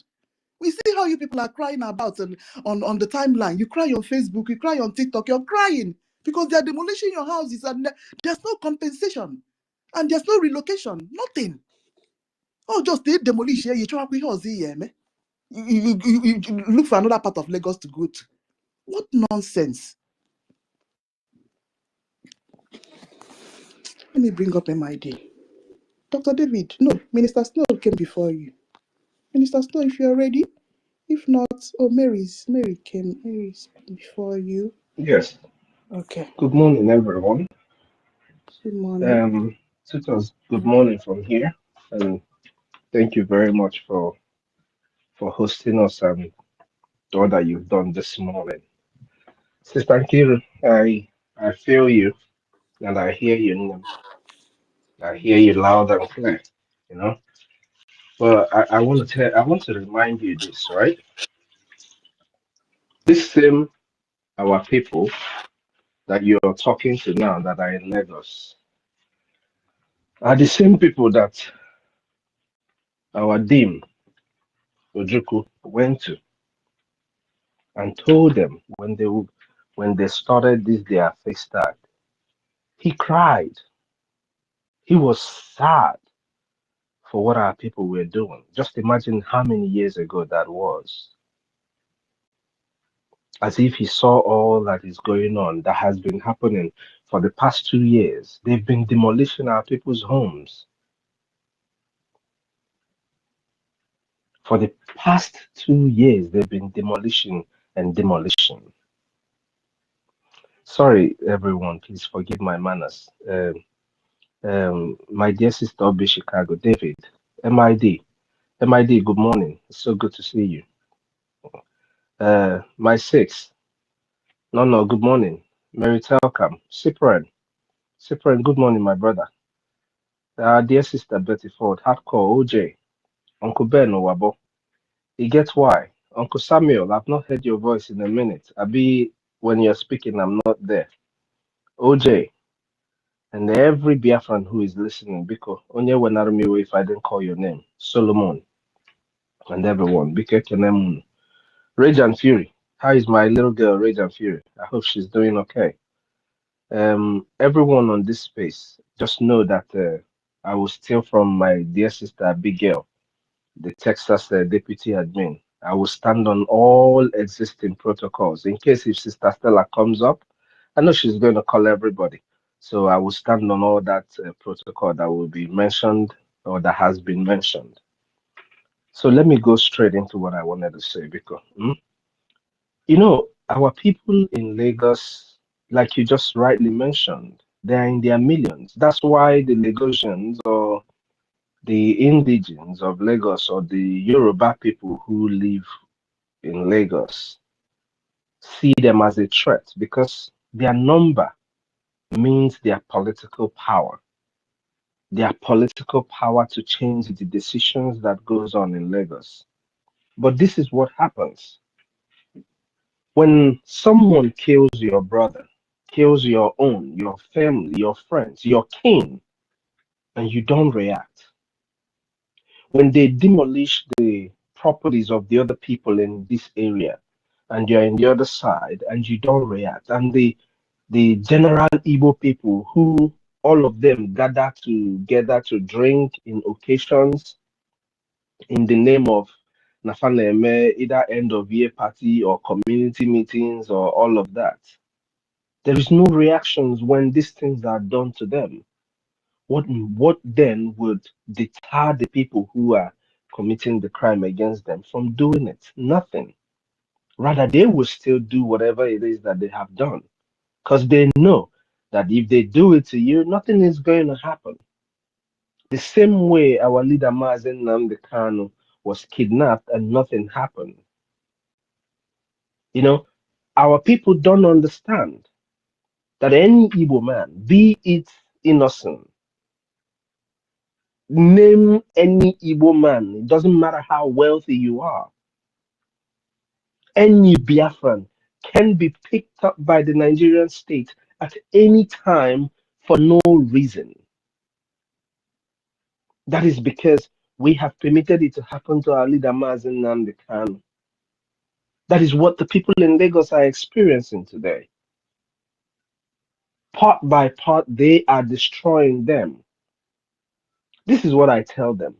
Oge ronyo obula. You see what is going on? If you don't stop it, Oge ronyo obula is like the jihadist. The jihad, they are not going to come and invade everybody at once because you are going to overpower them. Rather, they keep coming gradually, portion by portion, instilling fear amongst the people. Then what happens is that cowards run away. Cowards retreat like a tortoise in their shell.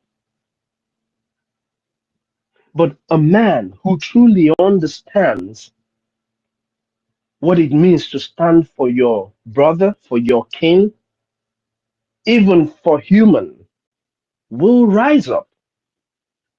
Or be Chicago. You know that if something crazy happened in Chicago today. People in Texas are going to protest. If something crazy like George Floyd, that even people in Nigeria were protesting, if things like this happen in another state, we are going to protest. If it happens here, other people are going to protest because of that feeling of humanity. You know that it has happened to this person. One of the reasons why people will always rise up is, oh, if it can happen to that person, it can equally happen to me. Why are our people not thinking in that direction? What is stopping their brains from working properly to understand that this thing does not stop with one person? I have said this time without number.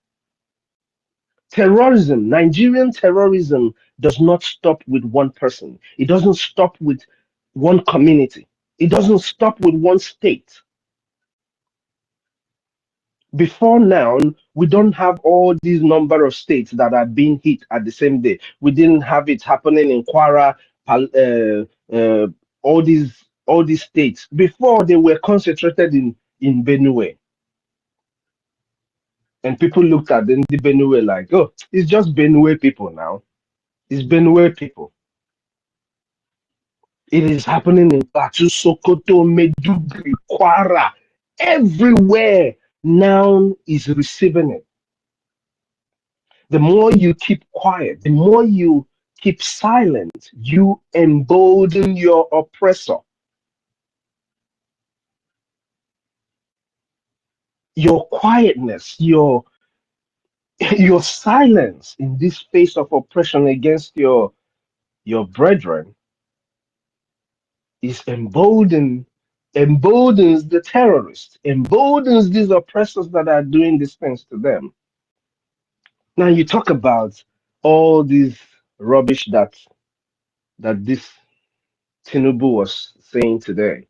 I just made a post while you were reading tutors to remind him who is claiming that they are treading on the path of their forefathers.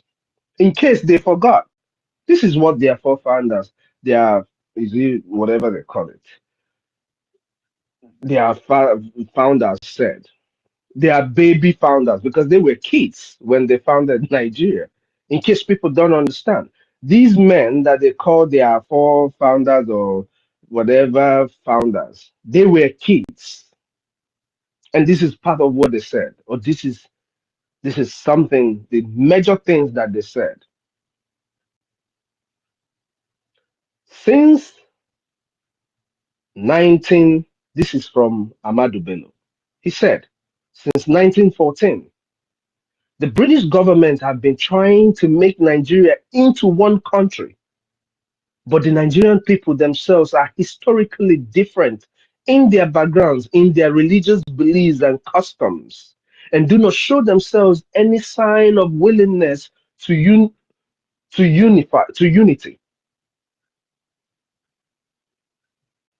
Nigerian unity is only a British invention. This was what he said in 1948. That's Amadu Bello.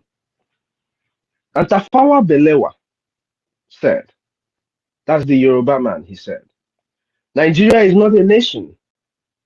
It is a mere geographical expression. There is no Nigerian in the sense as there are English, Welsh, or French. The word Nigeria is merely a distinctive appellation to distinguish between those who live within the boundaries of Nigeria and those who do not. This he said in 1947, almost 100 years.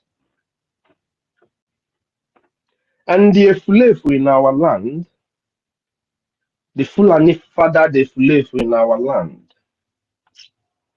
Nnamdi Azikiwe or Azikiwe, let me not put Nnamdi because that's a precious name to our people. This is what Azikiwe said. It is better for us and many admirers abroad that we should disintegrate in peace and not in pieces. Should the politicians fail to heed this warning, then I will venture the prediction that the experience of the Democratic Republic of Congo will be a child's play if it ever comes to our turn to play such a tragic role. 1964. But guess what? This Efulefu said this in 1964, but betrayed the Biafran people during the genocidal war. Ndi Onoibo, they didn't start today. People who have always spoken from both sides of their mouth didn't start today. This is what their founding fathers have said. And these are the people that they claim they are standing on all that they have done and all their wishes. Do they not remember these profound wishes of these men? These statements of these men? They do not recognize it. Tinubu himself said he doesn't believe in Nigeria. He said that a long time ago. But of course, when it is their turn, they change. Just like a lot of people today in their ministry, in their government, speak. The people who said something 2 days ago, 2 years ago, who called the Tinubu himself a criminal and all of that, today are the ones singing his praise. When the criminal P2B, who murdered our people and dumped them in Izu River, said that Nigeria breeds criminals, he wasn't wrong because he knows he's a criminal. And he was groomed in Nigeria, like our sister who died. Imagine the stories behind this lady. And I want to tell people in Arise News, they have killed your own and they are lying, and none of you idiots can stand up to challenge the lies in the media for once, even if it is for your own colleague. For your colleague, none of you can stand up and challenge this. I will tell you this today. It is going to get to each and every one of you. Believe me, and yours will be worse because you will lose your household to these terrorists. You call them bandits. You can call them whatever you want. You can call them armed robbers. You can call them whatever. But we know, look at the track record of this young lady from the time that she is new in it. This is a lady that I will tell you, if she had grown in that very field, she would be like our sister, our late sister, Dora Akunyalo. Because sincerely, if you listen to everything and the way this lady has been, I just took time and went through a few of the things that she has been doing on the Arise. And that's why they killed her. They already seen that this girl, if you let her stay, maybe she's going to come and tell people, oh, Nigeria is not actually one. One day she might be on their national and live TV and say that. That is a news anchor that a few weeks after she just said, oh, I pray Nigeria not to happen to me. Do you know what it means for someone who works in a TV station to tell you that they pray Nigeria doesn't happen to them? She hasn't even had so much experience of the Nigeria, you know. But she was praying that Nigeria never happens to the Nigeria that these criminals in politics are telling you that they have built to the high heavens. She was praying that it doesn't happen to them or to anybody. Anyone who is listening to Tinubu and all his lies and all his stupidity, I do not have mercy. I do not have pity on you. I'll tell you guys one funny thing that happened today. My little godson, he's 4 years old. My mom called. He doesn't feel good, so my mom called to check on him this morning, and my mom said because children normally like this independence something, and my mother said, "Happy Independence." And this boy said to my mom, Mama, I'm not a Nigerian. I am a Biafran. I don't do independence. Did you hear me, Mama? And my mom said, Oh, Nam, I did not know that you are one of us. That is how my mother responded. I didn't know. Not to tell her, Oh, Ibu. No, I didn't know you are one of us. As little as this boy is, 4 years old. But there are people in Lagos that I am begging. People that your fellow human being are demolishing your assets. You look at the mansions that people who cannot build 2 rooms are pulling it down. Manena Zodogu. And you people still act like you don't hear us, like you don't know what we are doing. At the end, you go reach all of you now. It will reach all of you. For the terrorist politicians in our land, you heard Tinubu describing the whole indigenous people as terrorists, the whole people of our land as terrorists. You clowns that say that IPOB are terrorists, your president, the one you claim you're a senator in his government, is calling you a terrorist. Because when he says that IPOB is a terrorist, he is telling you, clowns, you idiots, you imbeciles, you stupid morons, that you are all terrorists. That's what Tinubu is telling you. You so-called Igbo elites, all of you are described as terrorists. So what can you do about it? In different media and different publications we've seen where Pantami tells you, oh, the Boko Haram are our freedom fighters. Sultan of Sokoto tell you that killing them is a fighting their whatever. But you want your own brothers to be killed, even though these your brothers are standing in the gap to say, "Ebunarumunnem." Yes, I'm not saying I like Rogo, hasn't able on your job madu, or saying he happy I want them ebunamia. But you monkeys that said they should kill them. Chani need the lucky no dim madu mo no. I swear to God. I swear to God in heaven. I swear with everything that makes sense to me. Most of you are lucky that today my six na hardcore na ndị otu m nọ n'ụlọ. I can eat you na-emesu ya. I mesu ya enye all your wives and your children with your flesh, they will eat it. I make bold to say it because that's what you deserve. Obiara igbu m, ya bụzọgbuo onwe. It's not a bad prayer. For onye ga-asị na ọmụa na-egbu nwanne m, onye bịara igbu m ga-anebi ya maka na nwanne m ka o belu m isi. You stupid.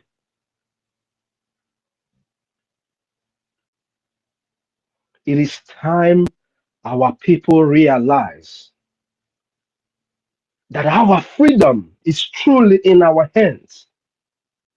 And until we do something about it,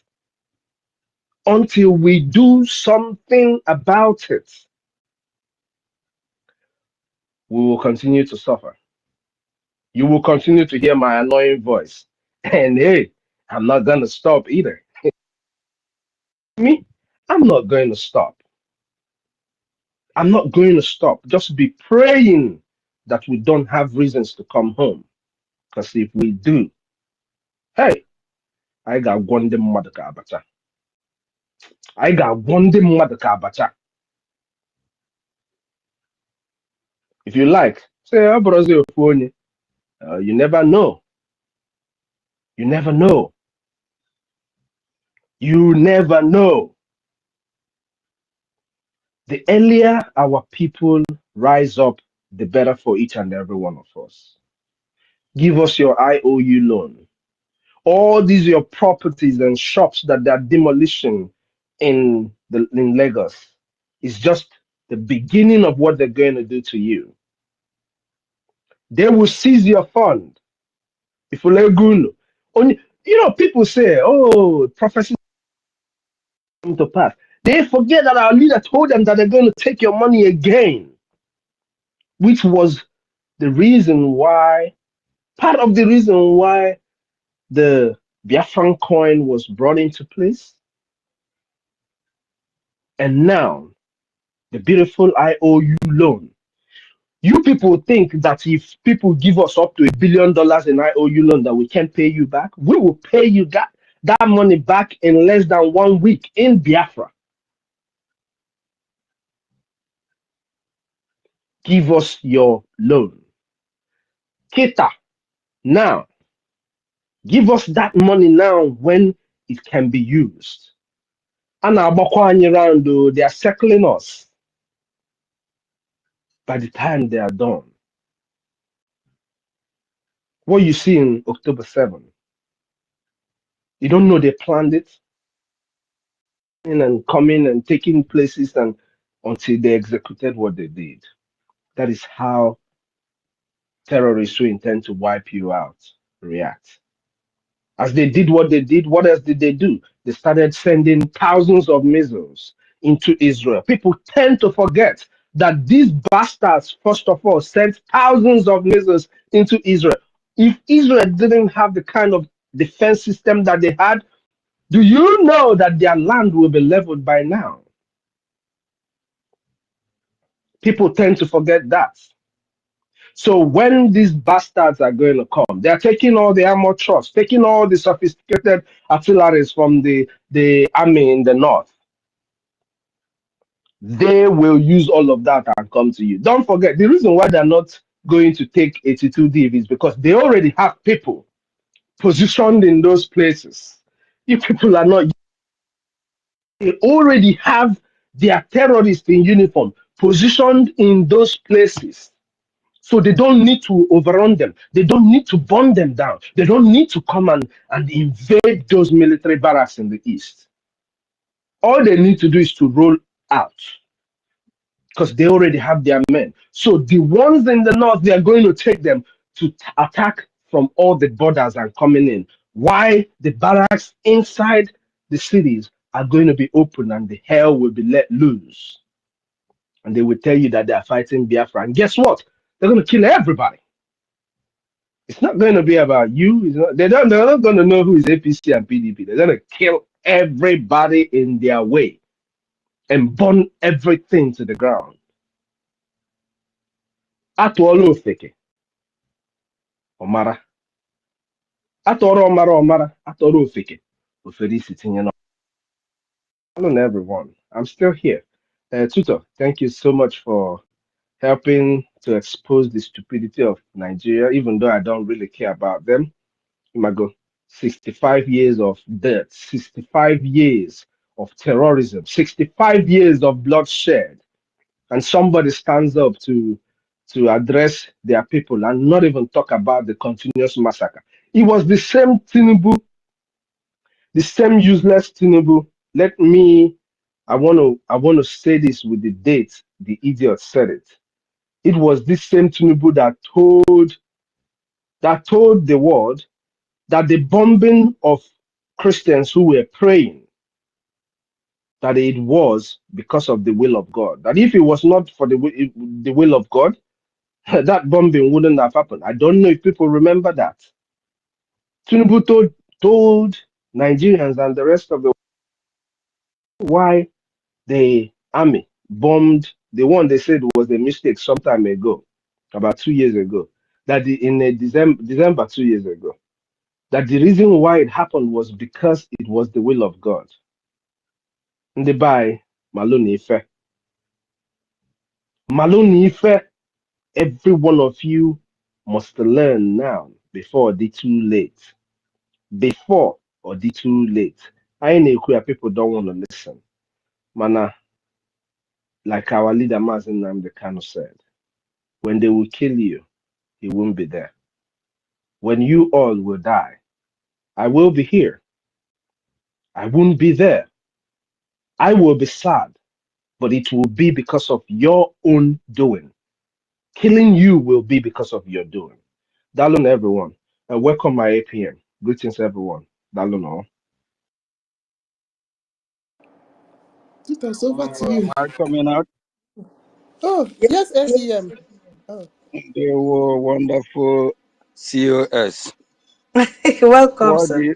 Biafrans, what do you have to say about our COS? Is he not wonderful? The best. Incredible. He Original. just water, he just watered the ground. So while listening, I said, let me join this celebration. Mm-hmm. Yeah, please, greetings and good afternoon from here, fellow Biafrans. Greeting.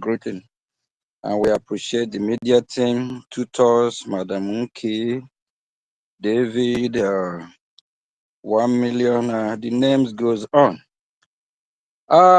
Please, I need somebody to wake me up. What are we celebrating? I heard that a country called Nigeria is celebrating. What are they celebrating? We are celebrating the downfall of Nigeria. Very simple. MID. And I thank you, His Academic Highness, the most educated black man in Europe, whether they like it or not. My name, I guess, still remain Mazi Ogechukwu Nkere, Biafra Republic Government in Exile, Acting Prime Minister. Celebration time. We Biafrans are asking Nigeria terrorist state, what are they celebrating? Are they celebrating the basic amenity they provide for their citizens? Are they celebrating the good life? Are they celebrating the banditry, the terrorism, the killing the innocent civilians? Are they celebrating the good governance? What is this shithole country called Nigeria celebrating? We need to educate them. We need to celebrate with them. We need to teach them how to celebrate their downfall. Because Nigeria has fallen. Nigeria has failed the entire global community. Nigeria is a scam. A country that is in this 21st century that cannot provide electricity. And they claim to be the giant of West Africa and Africa as a whole. Nigeria stink. Nigeria don't have good road. No good education system. Bribery and corruption. No good hospital. Kidnapping everywhere. Killing everywhere. The leaders looting the country dry. My fellow Biafrans, is that what Nigeria is celebrating today? What a shame. Shame to all those that still believe in Nigeria. And if you're a Biafran, you believe in Nigeria, you should be ashamed of yourself. If you're a Biafran residing in the northern part of Nigeria and in the southwest of Nigeria, what are you celebrating? Are you celebrating the way they destroy your home? The way they demolish your building, your mansions? You spend millions. Are you celebrating the way they burn your businesses? What are you celebrating? What are you celebrating? Are you celebrating the downfall they wish you? And for Biafrans in the northern part of that useless country, contraption, evil empire, what are you celebrating? They kill you every day. They destroy your business every day. They destroy your home. And they extend it to Biafra land. In Biafra land today, the Nigerian terrorist state, they have come to kill us, to rape our women, our children, to Islamize us. It's a shame for those that are celebrating. Please, we Biafrans, it's time we ask them question. What are they celebrating? The one Nigerialist, are you celebrating that after you graduate from your Mahadum university, you will be able to get a job?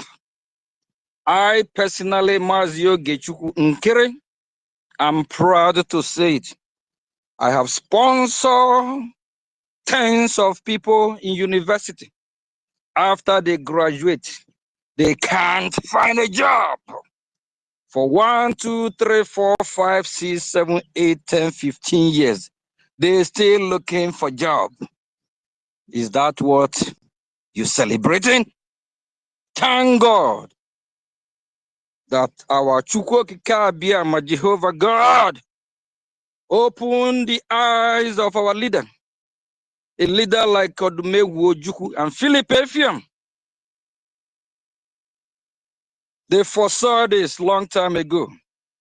That's the reason why they fought for our freedom. They say we can't be part of this scam, this fraud country, Nigeria. Fast forward to Wazirike. Wazirike resurrected the movement after the genocidal war. But Wazirike let the devil enter him. No matter the sabotage, he could have stand strong, stood firm, but he's so weak. He is so weak. That is the reason why he allowed devil to change his mind. Our leader, Mazin Namdi Kanu, the prophet of Biafra, he preached. He said he's tired of preaching. It's time that we free ourselves from this shackle bondage. It's time that we leave. It's time for us to go. Because nothing is working in Nigeria. Nothing to celebrate. Nigeria can cause you depression, bipolar. Nigeria can give you a mental disorder because of depression. Majority of Nigerians have turned to alcoholic without knowing. They want to drink, thinking by drinking their problem will be solved. Little do they know that drinking can cause you more harm. To the extent the people of Nigeria have this swag word, God there is God. It go better, it will be better. When will it be better? Since 1914 till when Nigeria expired like expired drug, it have never been better. A fool at 40 is a fool forever. Nigeria is more than 100 years old. At 100 years, it expired. And you know when something expired, Nigeria explode. Nigeria is gone. Nigeria is not a country. If you believe in Nigeria and you celebrate in Nigeria, Nigeria will happen to you. Everything that Nigeria adore will happen to you. The banditry will not be your portion. The kidnapping will not be your portion. The raping will not happen to you. Please, my fellow citizens of Biafra, thank God we are Biafrans. Thank God we are not Nigeria. Just as it happened in Sodom and Gomorrah, when God asked his worshippers, his beloved people that obey his law, leave Sodom and Gomorrah. Don't look back, my fellow citizen. Leave Nigeria. Don't look back. So you won't be born with Nigeria when Nigeria is burned down like ashes. Nigeria is evil country. A country where the over 70–80% of the military personnel are terrorists. Nigeria reintegrate terrorists. Boko Haram terrorists, ISIS terrorists, Hezbollah terrorists, Houthis terrorists, ISWAP, Al-Qaeda to Nigerian military. What a shame. Evil country is evil country. My people, if you don't want to be partake, if you don't want to be part of her evil, leave that evil alone. Leave that country alone. A country where the number 2 citizen is a terrorist, where the number 2 citizen is a co-founder of Boko Haram, where the number 1 citizen is a drug lord, where the number 1 citizen is the head of the terrorists as the commander of army of the terrorists. My people, let's go home. There is nothing to rejoice about. Nigeria, are you rejoicing about the infrastructure in Nigeria? Are you rejoicing about the good road? Are you rejoicing about the sewage system? What are you rejoicing about?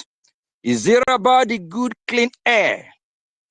My fellow citizen, sorry to say this, for our honorable, our sisters, our ministers, fellow Biafrans, our mothers, I'm sorry to say this, that they have seen a lot in that country. Just because of lack of good infrastructure, you will see men urinating everywhere in the street. Every minute, everywhere they have scattered it with their urine. Everywhere stink.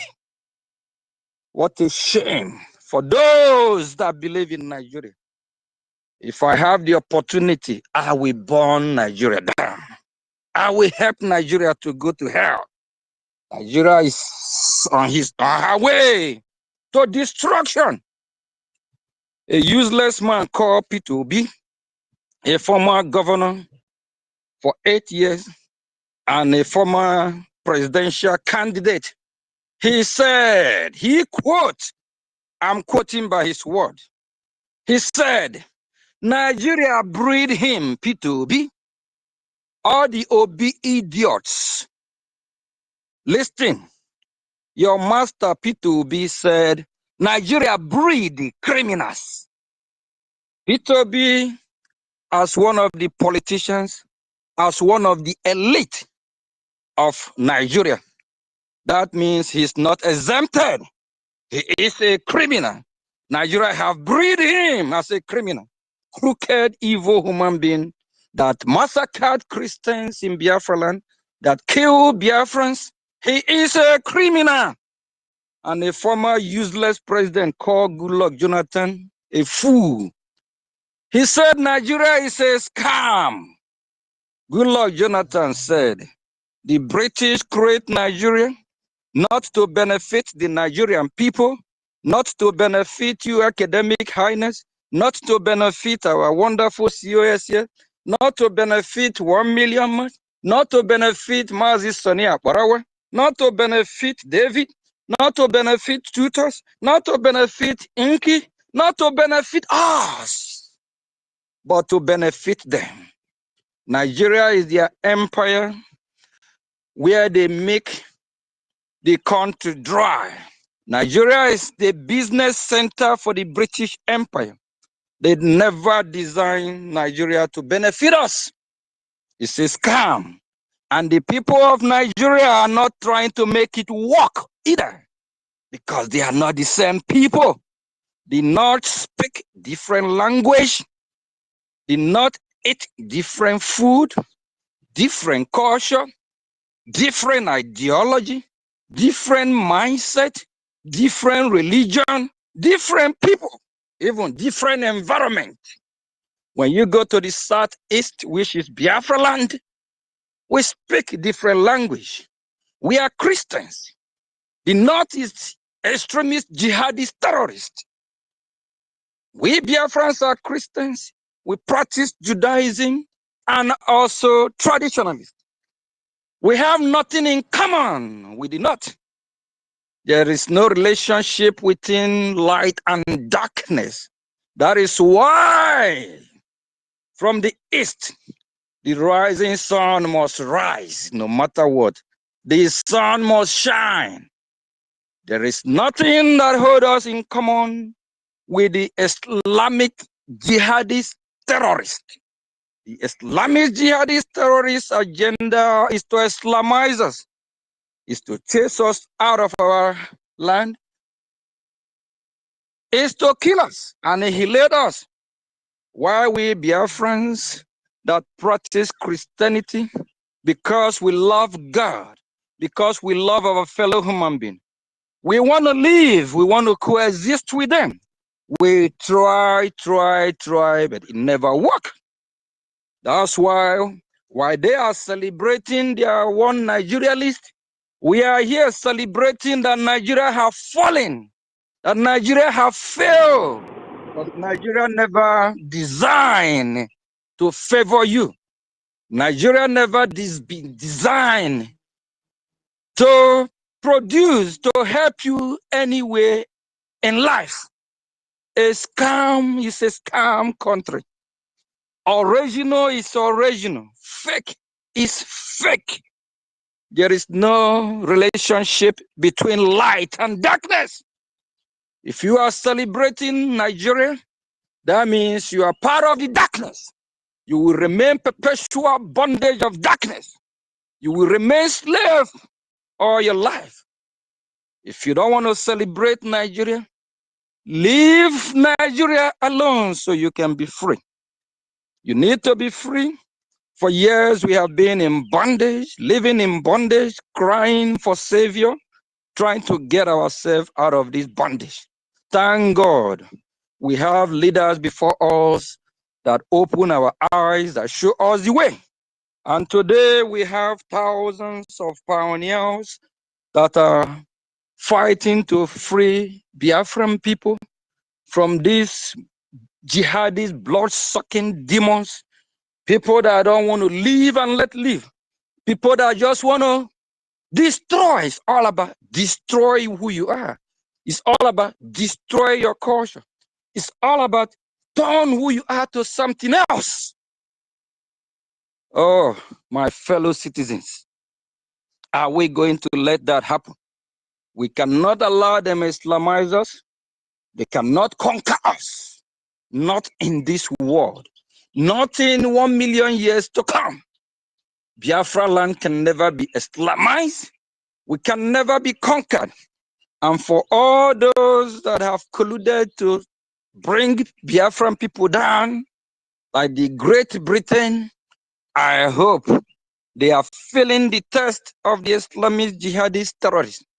I hope they are feeling it because they are coming into London. When you look at the east or north part of London, they have turned there to a third or fourth war. It's like you live in Afghanistan. Oh my God. My fellow citizens, stay strong, fund your freedom. Don't care anything, no matter whatever anybody tells you. Freedom is so sweet. Just imagine, for those of you that have watched some documentary of some animal, when you lose them from the cage, you see how happy they are. You see the joy. And for those that have dog as a pet, there's some dogs that like to walk, that like to go and walk on the street, that just want to leave the house and be free. Once you open your door, you see the dog will run out and start shaking his tail. Freedom at last. Freedom is so sweet. When you are free, the sky is your limit. When you are free, you can be able to make Biafra land be like paradise, look like paradise. You can be able to train your children, give them better education. Everywhere can be safe. and there will be peace in Biafra land. As of Nigeria of today, there is no peace. Everywhere there is chaos. Even those that have colluded with the Fulani terrorists and the Hausa people to kill Biafrans during the genocidal war, the Southwest Oduduwa Republic of fake people, the Middle Belt Republic of fake people, they are feeling the hate now. Ask Obasanjo, that evil man. What's up, Obasanjo? Ugly man. Obasanjo, what's up? Are they in your village yet? They are coming. Very soon, they will do touchdown. All these terrorists they have colluded with. The Yoruba people, the Middle Belt, they need to open their arms and welcome these jihadist terrorists. They are their people. They are one people. Yes, they are colluded to kill Biafrans. They love one Nigeria list. They love Nigeria. Why are they crying? The fake 130 group that wrote petition to UN.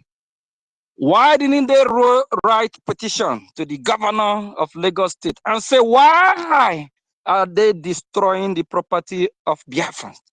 They didn't. Because these people are evil. Let them go and enjoy their Biafra, their Nigeria. We Biafra, we have exited and we are liberating our land. We are fighting. It's not going to be easy. Please, with the one Nigeria list and OB idiots that are celebrating, wish them their happy downfall of Nigeria.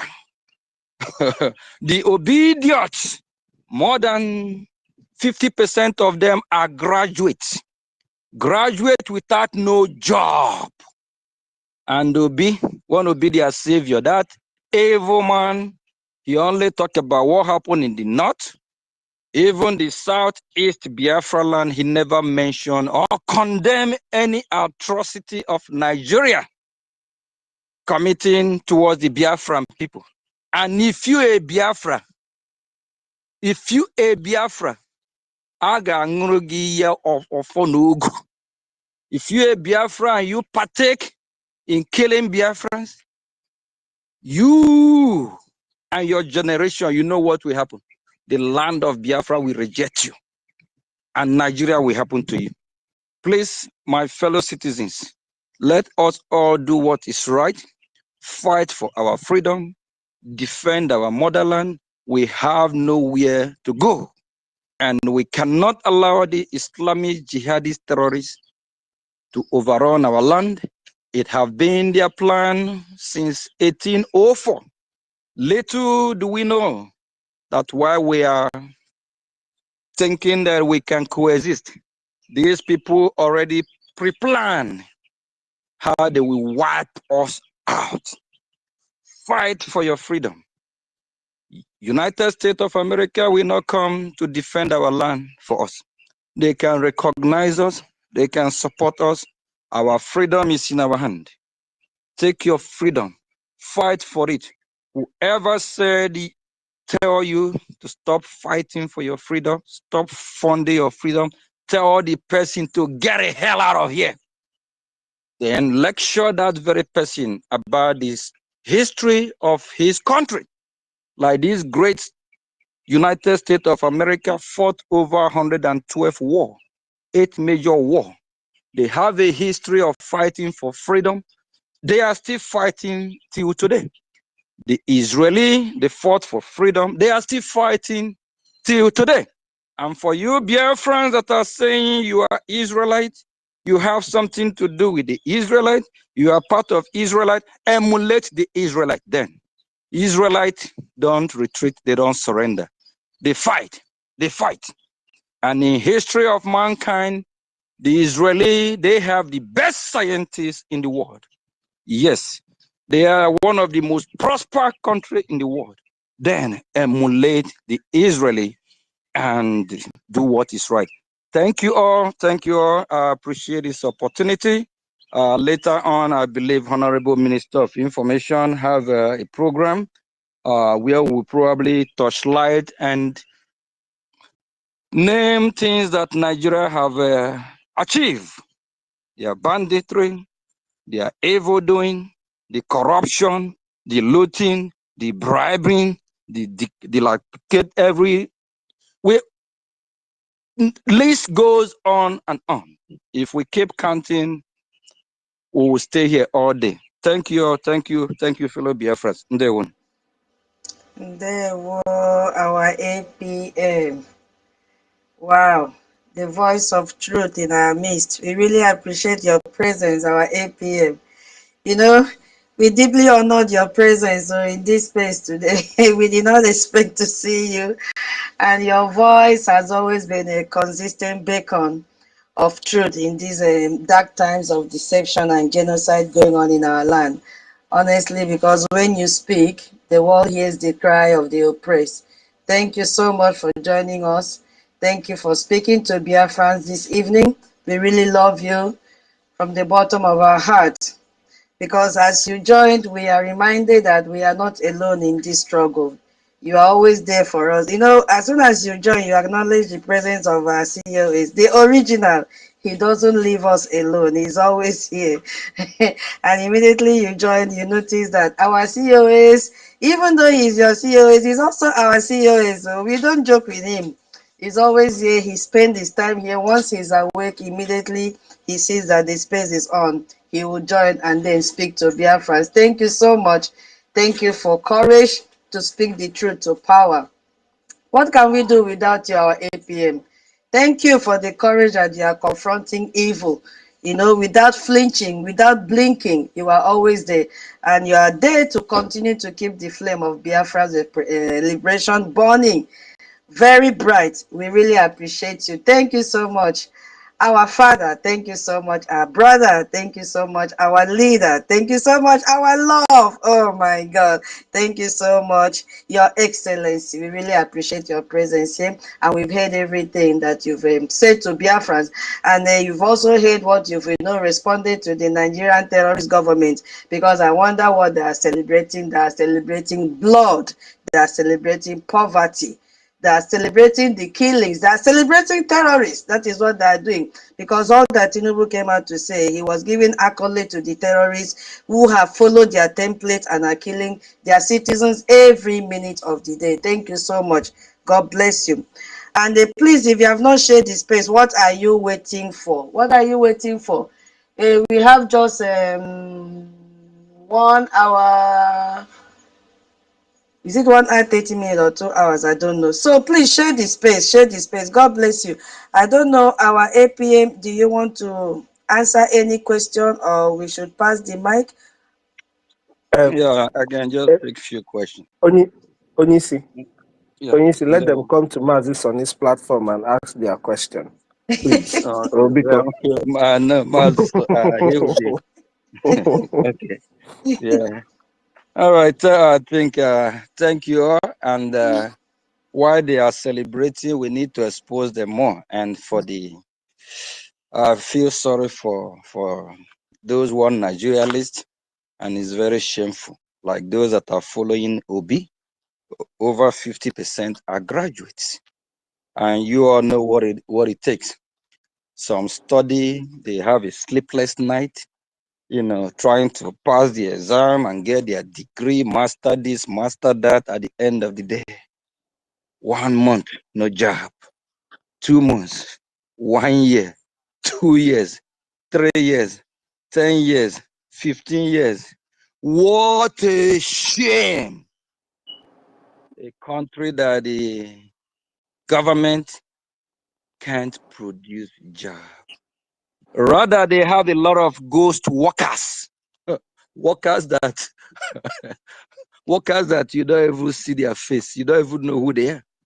And these ghost workers are being paid. And the money that goes to the ghost workers go back to the same politicians. What a shame. What a shame. Please, if you're a Biafra, you need to be, you have to be proud of yourself. Leave that country alone. Nigeria is not a country. 130 years ago, nothing like Nigeria in the map. 200 years ago, no Nigeria in the map. 300 years ago, no Nigeria in the map. Let's ask ourselves question. How come just less than 115 years ago or 120 years ago, Nigeria appeared in the map? That means it's not original. Anything that is fake is fake. Any house that is built on a faulty foundation will do what? Collapse. Please, let us all tell ourselves the truth. Nigeria is not a country. It's never designed to help us. Nigeria is never designed to give us a better life. If Nigeria is designed to be a country or to give us a better life, 10, 20, 30, 40 years is enough. Even 10 years is enough. But over 100 years, look at Nigeria. It's a shithole. Look at Nigeria. It's a garbage. No electricity. Even the poorest country on earth have electricity. The poorest country on earth have electricity. Nigeria have no sewage system. No good schools.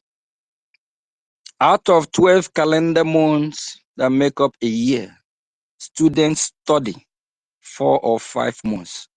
They use 7 months for what? Strike.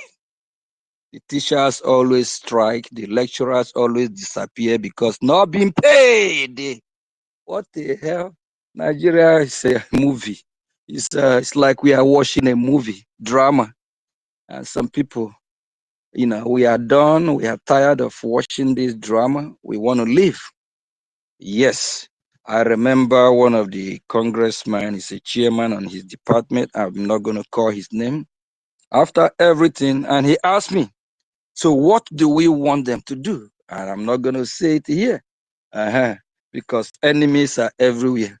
Yes, so but for Biafrans, I already know what we want them to do. Yes, and we believe they will do that which is right. We would destroy Nigeria from abroad, since from homeland, they won't let those Biafrans at home to speak. If you speak, you are in trouble. They will come after you, kill you, sometimes lock you up. But Biafra is our last hope. Biafra is our destination. I don't care whatever anybody say. You can't change it. Because one, our beautiful mothers, sisters, they don't want to be Islamized. They don't want to be wearing this black masquerade. No, it's not part of us. We are Christians. We are not extremists. We are not Muslim. We are not compatible. We are different people. We are totally different people. We love Western civilization, Western way of life. We are part of, we are part of the world that is moving forward. And we don't want to go with these Islamist jihadist terrorists that will catapult us back to 2,000, 2,500 years back ago. My fellow sisters, do we want to move forward or want to go backward? We are moving forward with this pace, how this world is going with technology, with science. We want to catch up, we want to follow, we want to be a part of countries that will make this world great again. Biafra want to be part of country that will make this world lovable again. Biafra want to be country that will make this world peace again. Biafra want to be country that will make this world livable again. Biafra want to be part of the world that will checkmate, counter this terrorism, that want to destroy this beautiful world that God have created and given to all of us.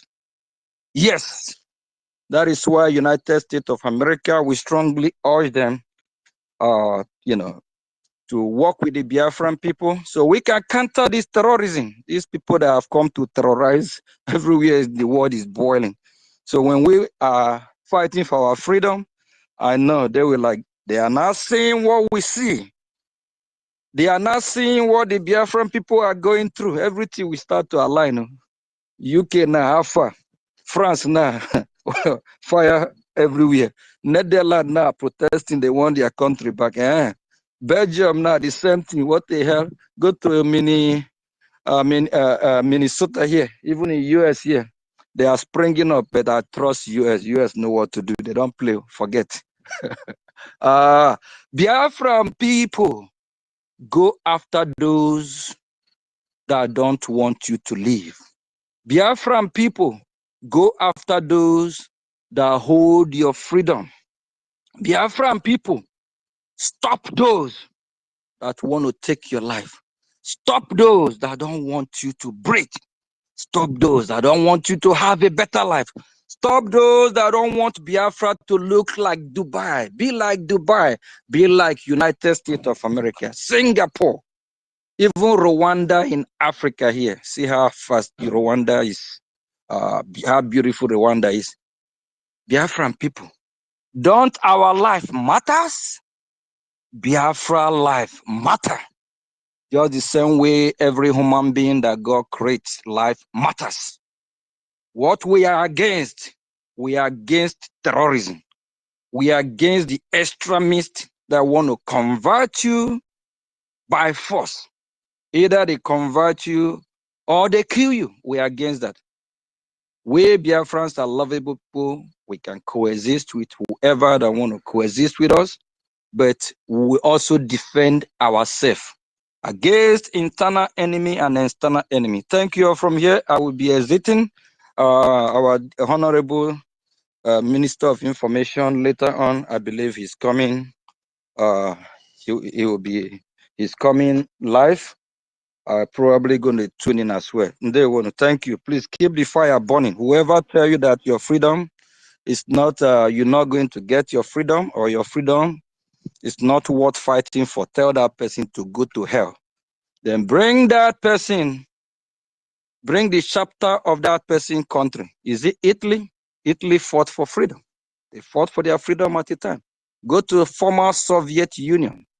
There's over 20 countries that break up from former Soviet Union. People want to be free. People want to live. It's not a crime.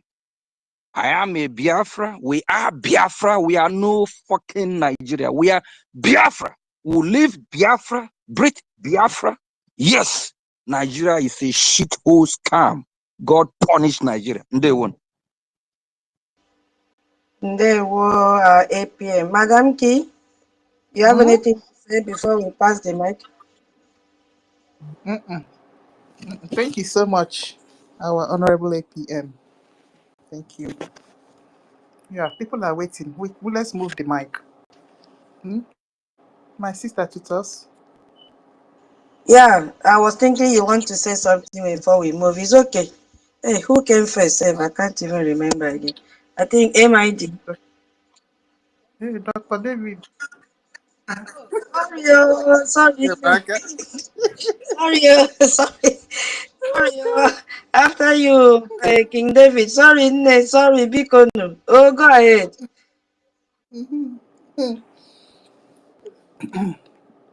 Dr. Abe. Dr. David. Dave. MID has not spoken. If he's not close, then I can go ahead. All right. Academic. Okay, good evening to everyone, and special greeting to our Acting Prime Minister, Honorable Obichukunkere. We have received many titles from the Biafran people. There's some people that call you Obong Ise, and there's some people that call you, different accolades, give you different accolades. So what I'm here to say is that all what you have been saying is in tandem. Today we are not celebrating. In fact, there is nothing like the celebration of Nigeria. but the celebration of the downfall of Nigeria, because Nigeria is not the heritage of any human being living in that territory called Nigeria, but it is the artifact of the British people, of foreigners, foreign ex-European Union member states. So there is nothing any reasonable human being in the enclave called Nigeria should be celebrating today. But what they should be celebrating is illegality, innoqua, the spirit of negative characterism, the spirit of what you call socio-political downtroddenness, the spirit of what you call travesty of law, the spirit of hopelessness, the spirit of money ritualism, the spirit of men and women killing themselves for nothing's sake, for the spirit of what you call voodooism, the spirit of hopelessness, the spirit of what you call the absence of statism, or what you call apolide. That is what is being celebrated today. 1st of October, supposed to be a cost day. 1st October, in terms of a country known as Nigeria, supposed to be a cost day. Mbosi Chineke bulono, mbosi anyenwa bundi Biafra bulono, mbosi ndibo indigenous people bulono, because nobody in Nigeria is happy today. Have you ever heard since the so-called democracy began in 1999 that a governor will be sentenced to death by hanging because he stole money? I don't know whether you people are reasoning what I'm saying now. A story, a news popped up from the zoo that a governor is being sentenced to death by hanging because he stole money. Not because he killed somebody, because he stole money. Where did that governor came from? The governor came from Igbo land. I am not exonerating the act or activities of the governor, but I'm trying to open the horizon of our people to understanding that only the Igbo that are standing alone, they don't understand what is on board. 1st October is not to be celebrated. It is to be mourned. 1st October is to be mourned because it is a day, a very, very fraudulent day, that people from Igbo, Hausa, and Yoruba were being confused that there is that they are coming together, known as amalgamation, will amount to something positive. But unfortunately, it is not like that. Let somebody continue. Okay. Dr. David, where are you? Okay. Thank you so much, Academic Highness.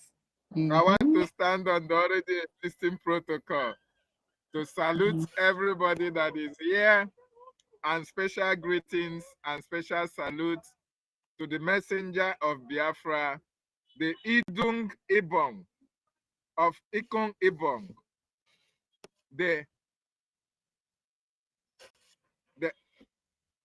His Excellency, Honorable Ogechukwu Nkere, the acting Prime Minister of the Biafran Republic Government, Neza. We really appreciate you, sir. Just like our sister, the tutorial mistress said, whenever we have you on our space, we feel very much emboldened to speak truth to power. Your words are energizing to Biafrans. Whenever we see you, we see the Trump of Biafra. Whenever we see you, we also see the Putin of Biafra. Whenever we see you, we see somebody who stands in, or who is standing in for our leader, Mazi Nnamdi Kanu. Whenever we see you as someone who is standing for our Prime Minister as well. And that is why it is very, very important that Biafrans should understand that, just like you said, you are a messenger to Biafra. That message that you were sent to go and deliver, you have been delivering that message diligently and as well bringing feedback to Biafrans. And we are very much encouraged by what you are doing for us. We really appreciate your presence. Thank you so much for joining us as well. And your words have echoed so much high to the nooks and crannies of the world. What you just said tonight is just the testament of what Nigeria government is all about. It is quite unfortunate that people are sending happy celebration to Biafrans who are supposed to be Biafrans but who are Biafran Nigerians. It is quite unfortunate that people are congratulating other people about October 1st in Nigeria. And just like you said, Nigeria have nothing to celebrate. Rather, it is Biafrans that are celebrating the downfall of Nigeria, the terrorist Nigerian state. The only thing that we know Nigerian government or those called Nigerians are celebrating today, like the Minister of Linguistics and Military Language said, is Islamization. Nigeria is celebrating freedom of Islamization. Nigeria is celebrating poverty. Nigeria is celebrating criminality. Nigeria or Nigerians are celebrating terrorism. Nigerians are celebrating kidnappings. Nigerians are celebrating corruption, banditry, unemployment, lack of electricity, no pipe-borne water, slavery, thuggery. Everything bad is what we can talk about Nigeria. But one thing baffles me, and that is why I want to ask us, each and every one of us, we have over 70 million Biafrans, if not more than 50 million Biafrans in that contraction called Nigeria. With all these vices, with all these criminalities, with all these evil things that Nigerian is being known for, why are people still very much attached to Nigeria somehow? Just like you said, the ones they call themselves the obidiots, the ones they call themselves the one Nigerians.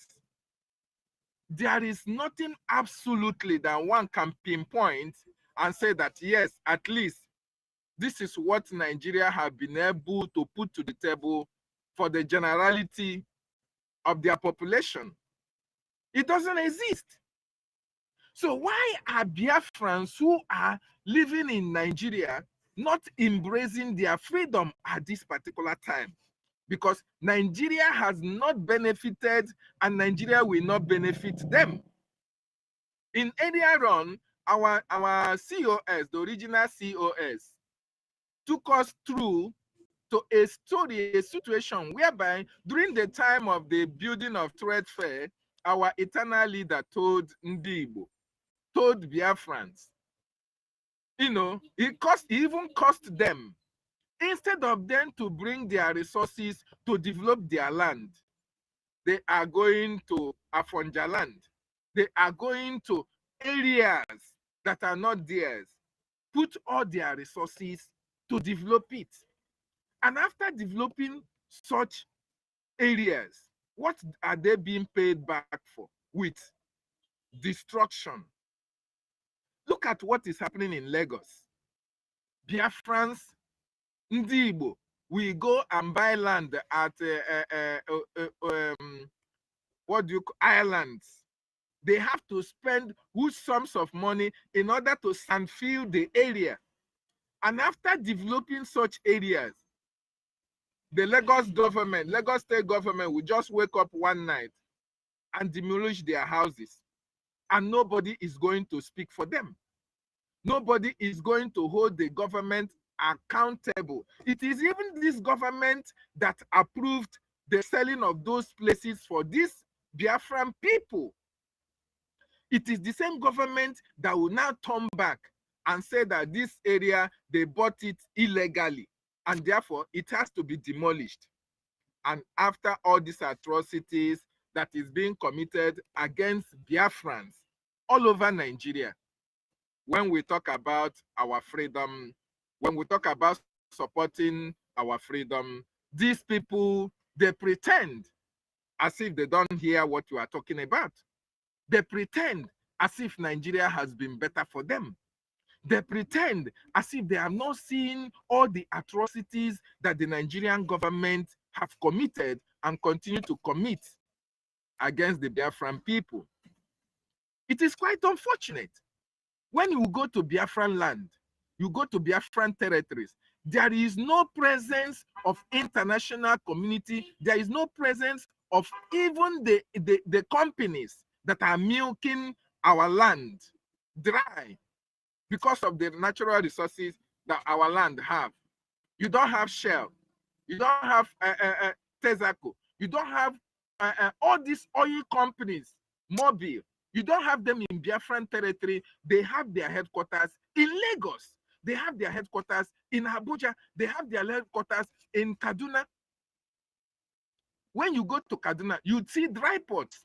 But when you come to the Biafran land, where we have waterways, where we have seas, where we have rivers, there is nothing like drainage system for us.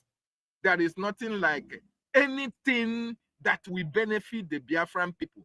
Yet, these politicians that come from Biafra land, these people who call themselves elites, these people who call themselves kingmakers, these people who call themselves political tornadoes and all the rest of them, they do not see the evil that Nigeria portends for them.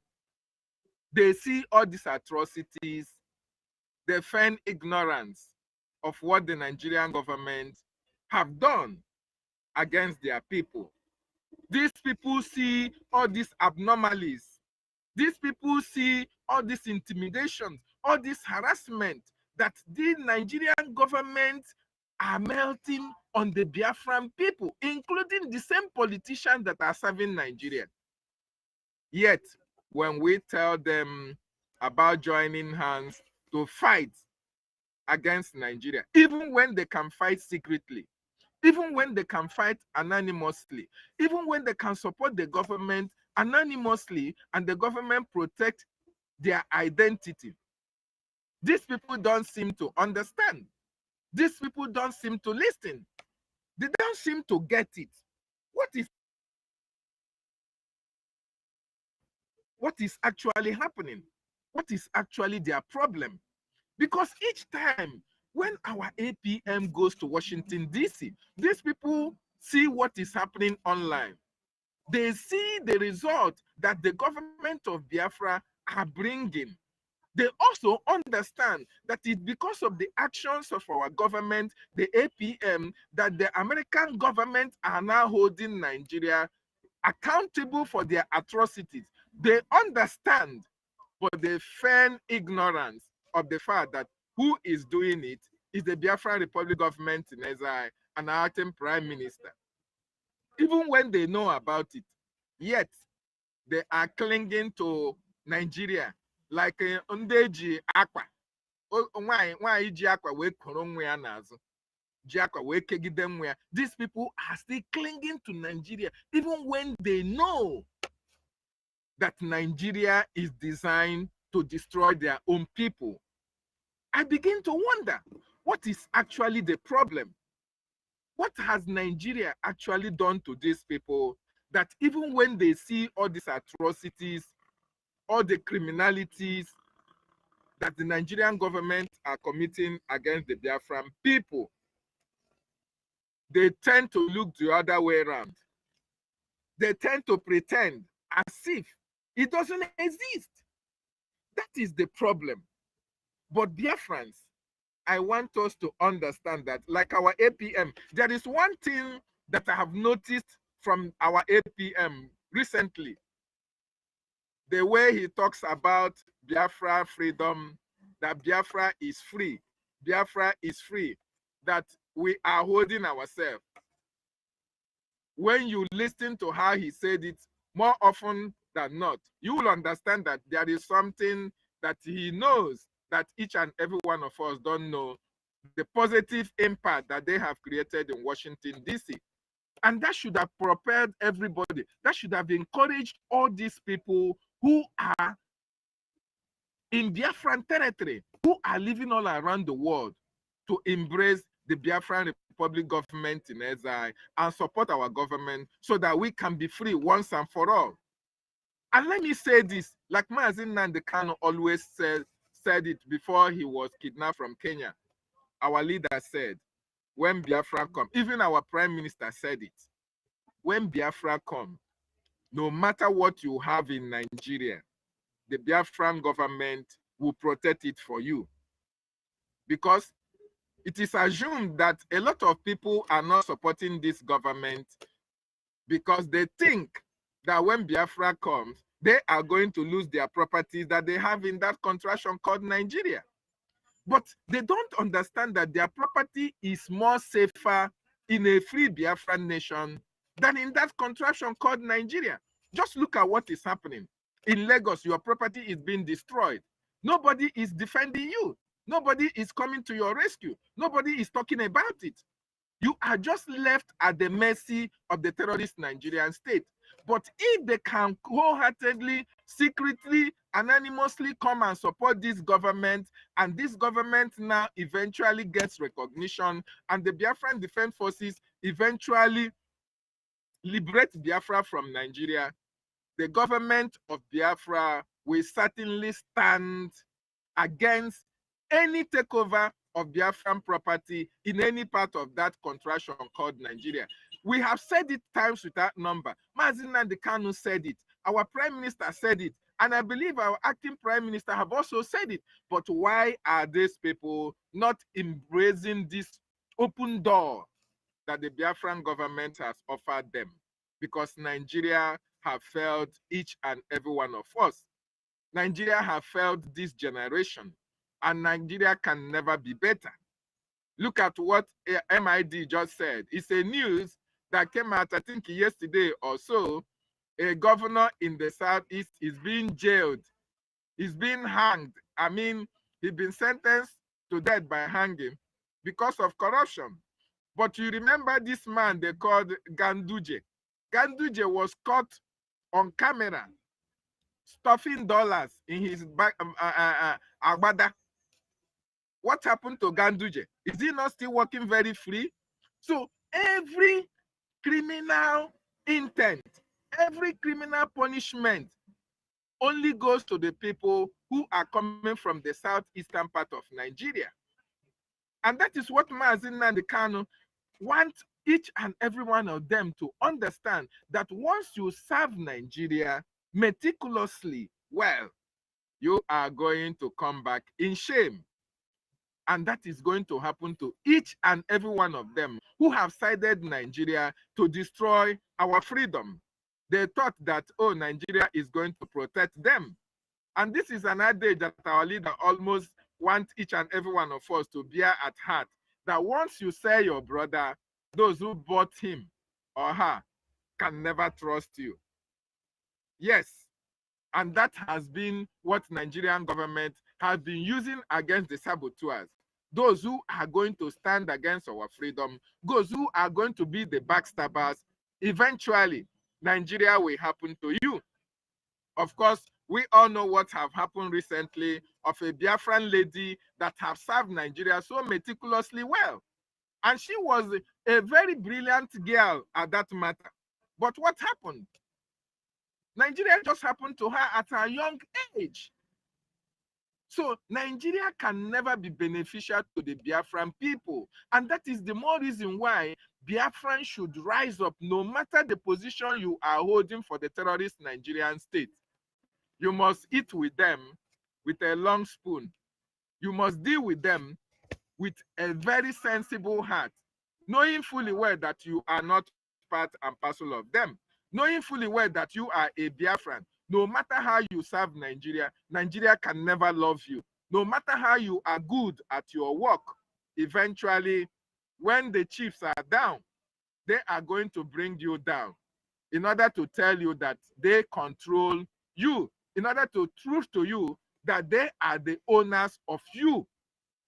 So, my wonderful people and lovers of freedom, I want to appreciate each and every one of us.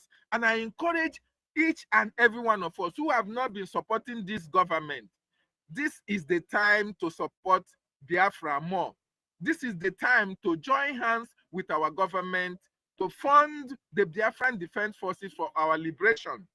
You can hear there are lots of listed atrocities that the Nigerian government have committed in Biafran territory and all over Nigeria.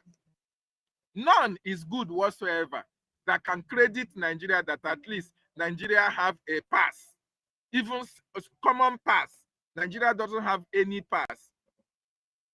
All their atrocities are detrimental to human existence.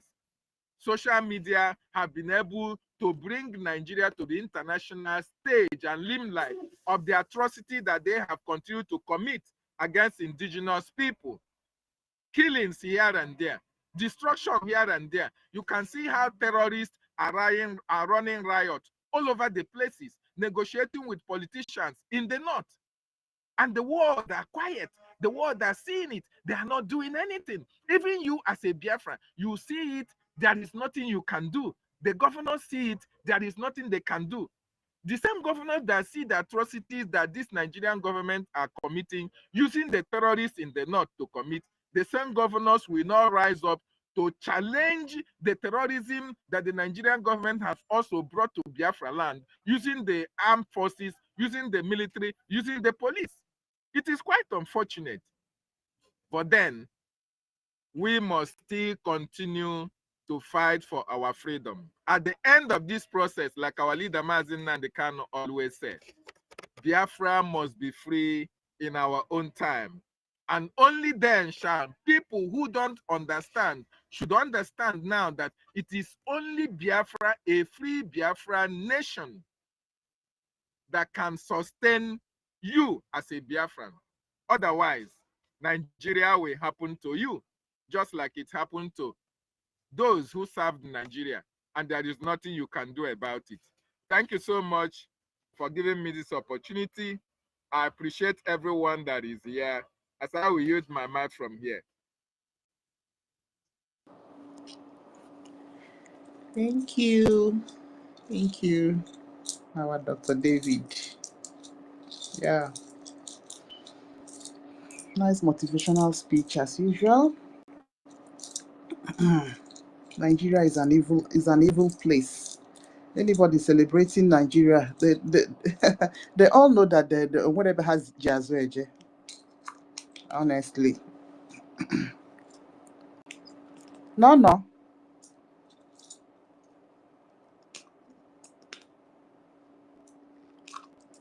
No, since you just kept quiet.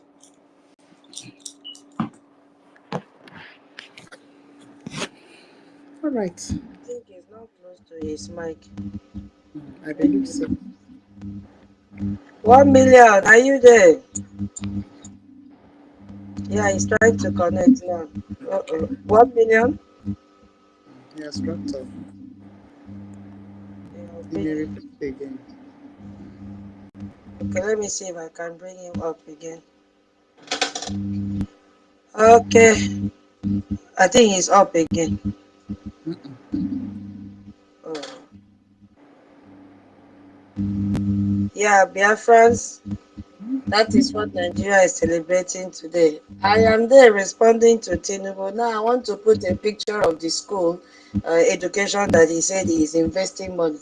Look at all the pictures of schools that have been, I don't even know how they put these children in this kind of school.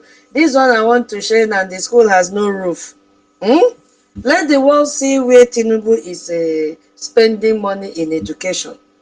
Children are staying under the tree to learn, and I've just shared one. My people, this is the time to create posts and disgrace this old man.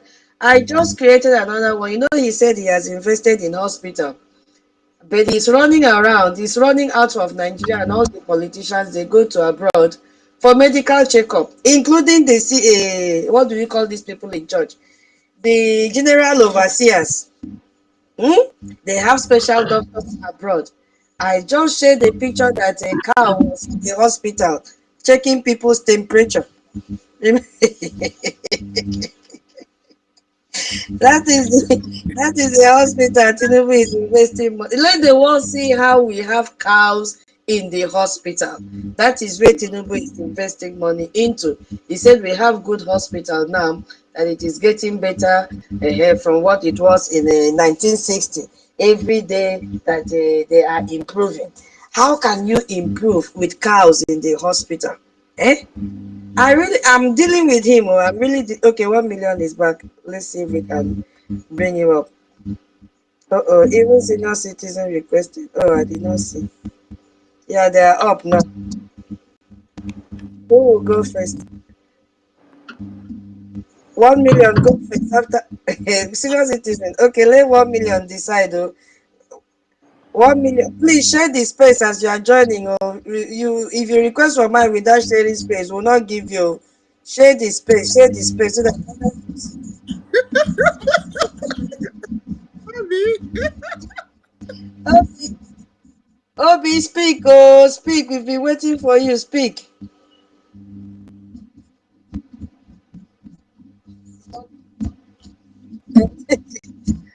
Okay.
Yeah,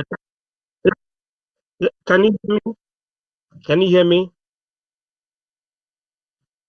Yeah, yeah, very good, very good. So we're all together. What happened is this: I am seeing that some of our people are, waking up. There was a kind of little broadcast I made in the afternoon. Acknowledging that our little brother Okulora, because I saw him, or we saw him, emphasizing or stressing on the importance of Igbo people, Igbo billionaires collaborating, coming together. Onyagala Nwanne in its original form, not the one registered anywhere. The sense of God comes into you by the time you see that your brother is being treated unjustly, that your brother is in the ditch, and the necessity to bring him out. I saw that our little brother starting to reason, and I am encouraging him publicly through this space to be on the side of the truth, because if we see anybody derailing, we are not joking this time around. We have seen that they have targeted our people. There is a very fine lady that was killed. That lady collaborated with Arise News. If I tell you where I saw her in 2017, in Abuja, you cannot believe why she was starting. But they killed her because she is a Biafran. Although she might not have been talking about Biafra. That lady that came from Omambala, I saw her, the Minister of Education. I know she's very vibrant. But look at the news today. That is to tell you that even you that is embracing one Nigeria, you are saving building instead of saving value, saving life, saving your existence. You are saving building, because all these people that are feigning ignorance of what Nnamdi Kanu is saying, what Ojukwu has been saying, they are just saving building that is in Abuja. Look at your sister, very intelligent. That's supposed to be second Chimamanda Adichie. Even Chimamanda is not free. The only thing that will give you freedom is by the time you come back to the fold. You come to your government is not Nigeria. Your government is Biafra. You come to the fold. That's why you see today that even those that are not talking about Biafra is mourning together with us. 1st October is a day of mourning, that amalgamation, that fraudulent entity called Nigeria. It is not independence. No African country has had independence today. Not even Ethiopia has independence. I know it was not colonized, but the capital of African Union, Organization of African Union, was built by Chinese government, by Pekino and Beijing. that building that hosts and hospitalizes the presidents of African Union in Addis Ababa was Bethana. What does it mean? It means that we are not yet independent. When I speak with fact. Go and make research. Let us make research. You know that building that humongous and gargantuan building in Addis Ababa was not built by that African Union, but by China. That is very, very aberrating character. What will save our people, all the educated people, all the educated moguls, educated intelligibilists, and all the economic moguls, what will save our people is Biafran total independence, Biafran government. Biafran government is the beginning of African liberation. You can study and be more intelligent than academic kindness, but while you believe in one Nigeria, your academics will enter into uncertainties. Your story will end as if there is armed robbery in Wuse or in Abuja or in Maitama or in Gwagwalada or in Gwarimpa in Abuja. They will say armed robbers are there is robbery there, or there is accident. They will just rubbish you because they saw the Star of David. The Star of Ndigbo upon your head. They will terminate your life. You are not free in America because they are arresting. They are stopping the black intellectuals in America. You know, the inventors, because on this inventors. Ndị ọcha nwere ike bụ inventors bụ ndị ọcha dị loyal to ndị isi ojii mụtara ihe from ndị isi ojii. So I am telling our people very simple something. Let us all come together. Let us have the spirit of, remorse. Let us have also the spirit of understanding of what is happening in our land. Just like our little Okulora, he has this little understanding.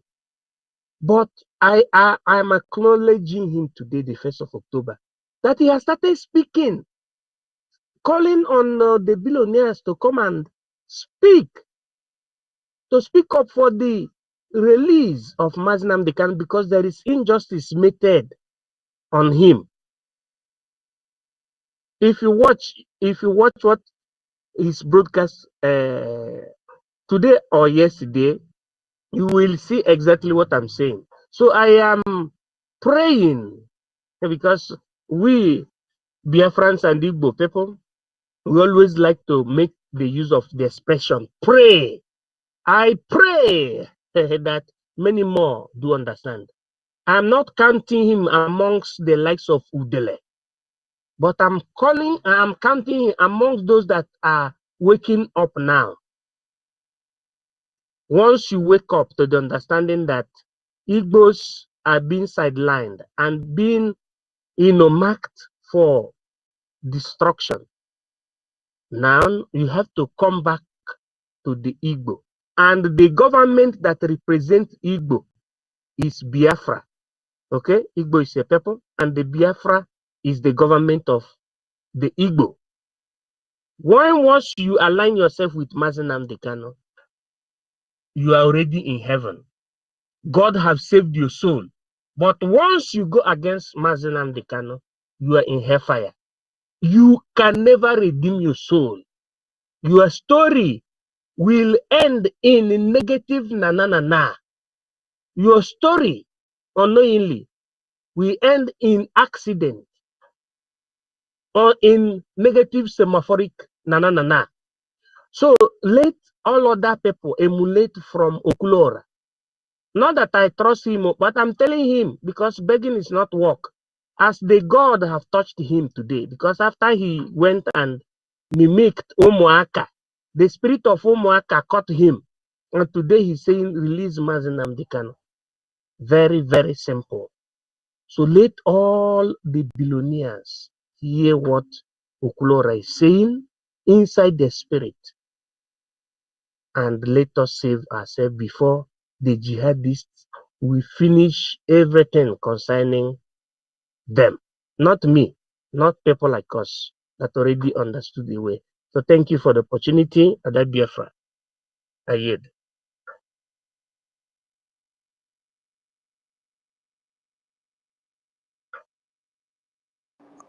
Oh, all right. Thank you, academic. Yeah.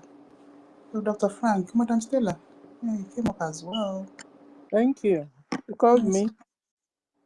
yes. Welcome. Thank you. I salute everyone. Salute you, tutors. Akiru, salute you. BRGIE. Our APM is hell. I salute you, sir. I salute you, Mr. Atriel COS. Salute you. Obi Chicago is here. Salute you. We are many. David MID. 1 million. Dr. Frank. Okute TV is also here. I salute everyone. Good evening. Good evening. And I was listening, and I was wondering, the people that are called Igbos, that they don't know that they are Biafrans. You understand? Or Biafrans that are called Biafrans, and they still don't know that they are Igbos. Igbos are Biafrans. Biafrans are Igbos. You see, during that 1967 war, the people that they threw inside Lagoon, they wouldn't come and ask you, which part of the then East are you from? Are you a Jaw or are you? In fact, they just look at you and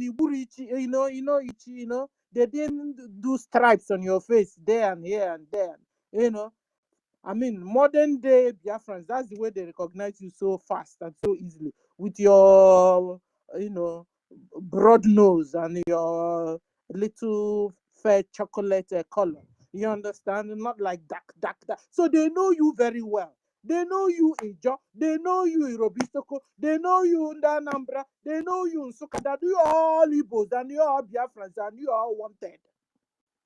You all wanted to be killed and died. So the sooner you identify, you know whom you are you able to identify your enemies? You'll be able to identify your enemies. And I wanted to ask us this evening, didn't your mother or your father tell you about your enemies? I don't know for you. Growing up, those days, my mother would say, or my father would tell us, you see that family? Hey, run. Like, don't have anything to do with them. You see these other people, run. Their fathers or their mothers, they did us this. So don't even have marriage with them. I wanted to ask us, and you, everyone, Biafrans, Igbos, did your fathers or your forefathers or your mother, your grandmothers, they didn't tell you about your enemies? They didn't tell you. No wonder when you see a baby Fulani, their mother have already started teaching them how, or their father have already started teaching them how to shoot gun, how to carry AK-47, how to use dagger. Those days in school, all the Fulanis in my class those days, all small kids as we were, I didn't understand anything. They always carry dagger, very hot tempered, and they are hot tempered. In fact, their anger they can't control because it's from the devil. How do you even identify them faster? When they are so hot-tempered without a cause, without a reason, they just know they are genetic intermixed breed of these same people. You understand? So, what am I trying to say? Didn't your fathers tell you about your enemies? Okay, you now father, you now mother. Seeing what is happening, have you called your kids even when they are doing accounting? Have you called them to tell them nekwanda gbawakwa unu for ha kwakuta ogu unu for ha? That will help our children. That also helped us, because I remember those days in class. My father told us about them. My father told us, me and my brothers and sisters, about these people, because the way they behave quite different from us. Meanwhile, we're all in the same class, growing up in primary school, in secondary school. Their character is quite different. You do hamia like a dagger. So we have a lot of job to do in our families of today. You understand? You are Igbo, you are Biafran, and you must tell your children. Tell them this story. At least now you know. Now everybody, we're how many here? Now you know what's going on. We are able to call your kids, sit them down, and begin to talk. And then that one is another thing. But to drop the message, drop the information already. Drop it. Don't say they are too small. They understand though. In fact, what you told them when they are small, they don't forget it. Because the one I know about these people is the one my father told us when we were small. Because I also saw them behaving strange in the class.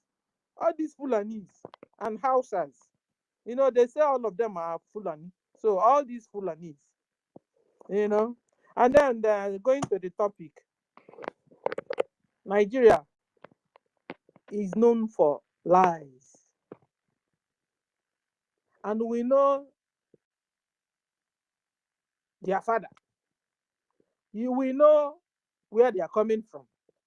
They behave like their father, devil, because they lie and lie and lie and lie without remorse. And the way they lie is also the way they carry the action, the lying or the what they lied about, the action, the way they carry it out also without remorse. You see, Ngozi, when she's lying, she doesn't, you know, another here, you know, some people tell you, Nesi asin afia or the afia Ngozi. Check it. Anybody on that afia race need a special deliverance, or you are genetic intermixed breed. Because this breed, that breed, that is tainted so much that you will be asking yourself, even when their father is Fulani and their mother is Biafra, must they bend towards their father's side? Must they, with their character, must they exhibit the wickedness of their fathers? Exhibit the goodness of your mother? That gene, that DNA, that bloodline is too strong. It's too strong, and it's demonic also. Something with it. So if you're involved, you need a special deliverance, maybe you contact me. I have a church. Contact me so that I will give you a special deliverance. You begin to deliver yourself. Because it's a time of choice. You have to really make a choice. Last time I was listening, and they said that 70% of the Yoruba today are genetic intermixed breed of Yoruba and Fulani left. And I was wondering, if Yoruba of today is 70% genetic intermixed breed of Yoruba and Fulani, Biafrans, how many percent? How many real Biafrans are left? Okay, so when we are not going by the way of life of today, of this 21st century, you know, wherever you're born, you become the citizen of that place. Hallelujah. Then what are you doing as a person to be able to blend to the with the people? Or are you carrying your abomination into the land? And then the owners of the land must have done a mistake on you.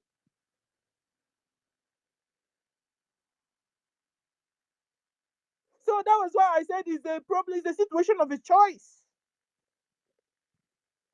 Because at the end of the day, if our neighbors, our own neighbors, tomorrow there will be another country living very close to us. Maybe they become Palestine or become Lebanon. And they are mostly this genetic intermixed breed of Fulani.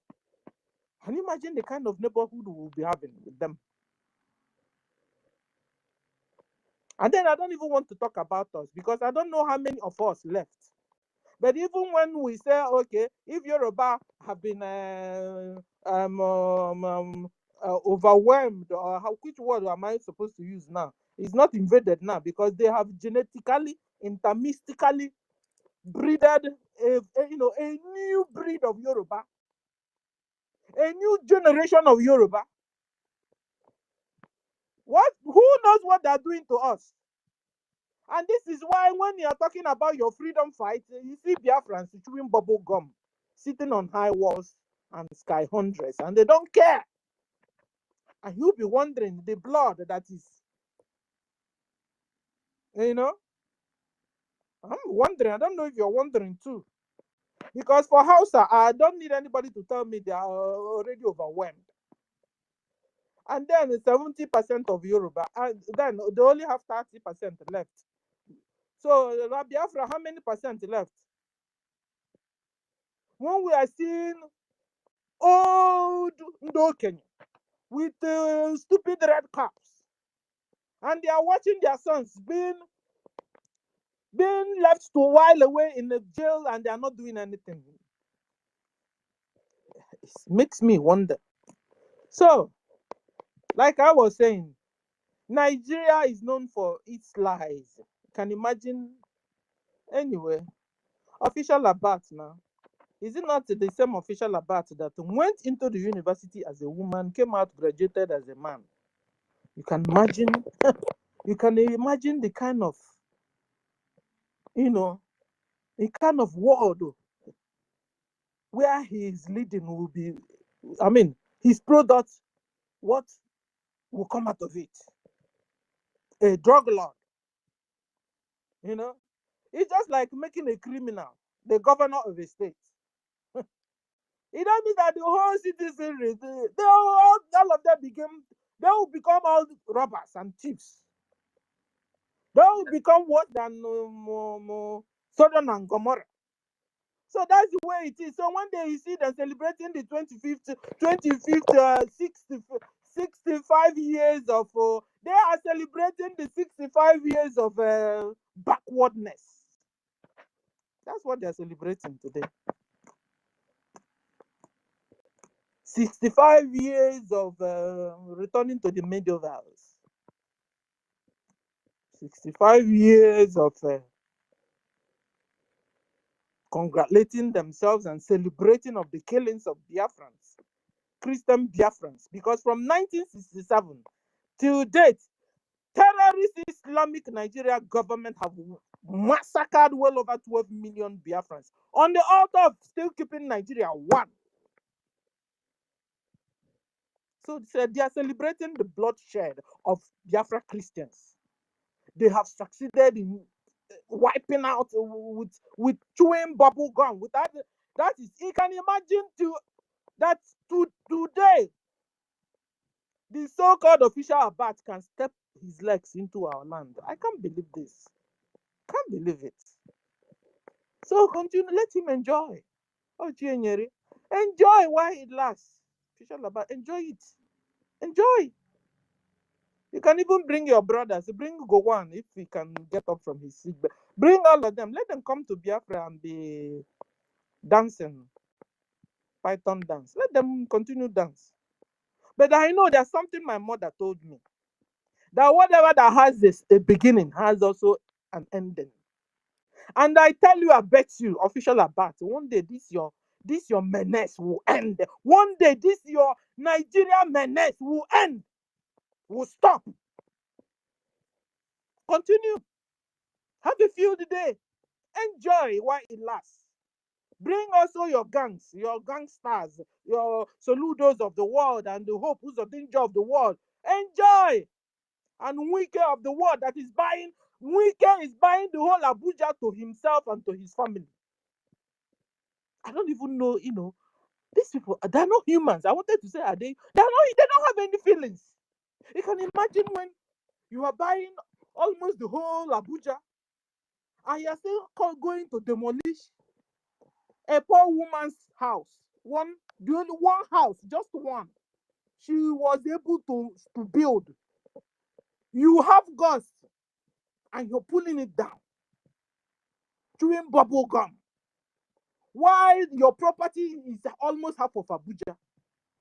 Just one, how many hectares of the land of a poor woman you brought it down without feelings? Without feelings, considerations, no. And you tell me that you're warming up for another election in 2027. Listen, all of you, one Nigerian, shame on you if you're still talking about election 2027. After they've not been able to give you common pipe bomb water to drink clean water, they've not been able to give you that. They've not been able to give your children jobs.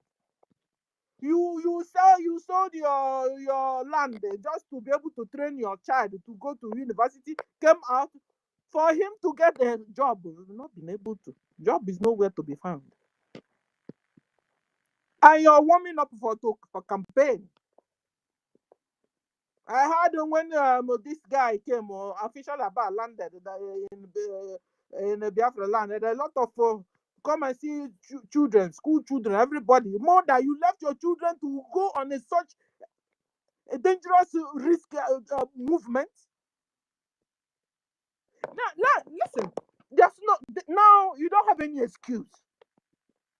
Because if you say that you don't have light, that you can't see what, at least you can't hear what is going. At least you have eyes, you can see what is going on around you. How they are killing Christians, how they've opened the IDP camp everywhere. People are leaving their towns and moving to IDP camp to live in the same country, in the same town, moving out of their houses, going to refugee camp in their same town, the same state, the same country.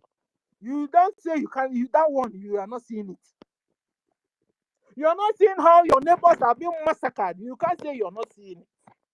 So when you say you don't hear, you don't have internet, all is your fault at this point. You will say that you don't know that Islamic jihad is being waged against you.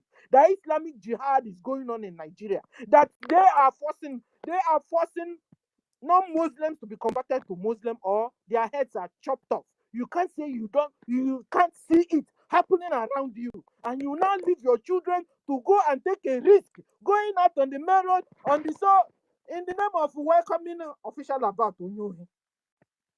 Shame on you as a mother. Shame on you as a father. You lose that child, it will be your fault. All the kidnappings going on, all the insecurity going on. You're allowing your daughter and sons to go on such trip?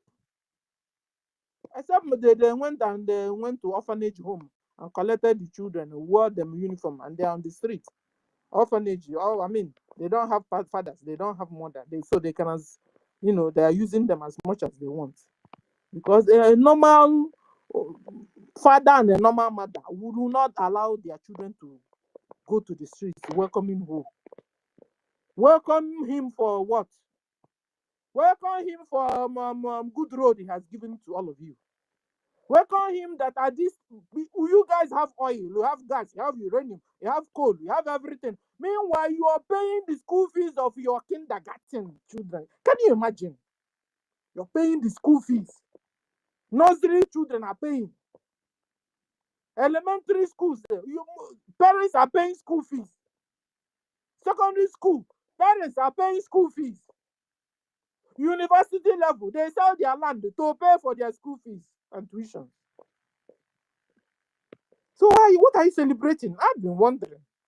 I don't want to talk on this because it makes me vomit. So if you say you don't have internet, you don't have radio, but you can see what is going on in your neighborhood. You can't see because you only focus on what to eat. Ogucha, wake up, before this Fulani Mujahid Aras will wipe all of you us out. And I heard the official Abati saying that his citizens abroad should begin to come back. Everything is good now. Tut, are you ready to go back? Giro, are you ready to go back? They said the people should begin to come back now. And everything is okay. Oh God. Everything is okay now. There's this kind of mattress they sell here. They will tell you, just fall on top of it is very soft. Just come back, everything is good. So that they will collect everybody's head in the plate, on the plate. So that he will go and kill the rest of us. Because the ones he's killing and drinking blood is not yet enough. He's telling you people, come back, come back. Meanwhile, why is official about is telling you, come back, come back. Hope is telling them, go out. Hope is telling his own state people, go out, go out. I give you 1 million. Go out, go out. Bring a university for you in Saudi Arabia or Turkey, or give me all these IOC or CIO or whatever countries, Muslim countries. Come and send you there. Is this not brainwash? These people are playing on our intelligence now. You know?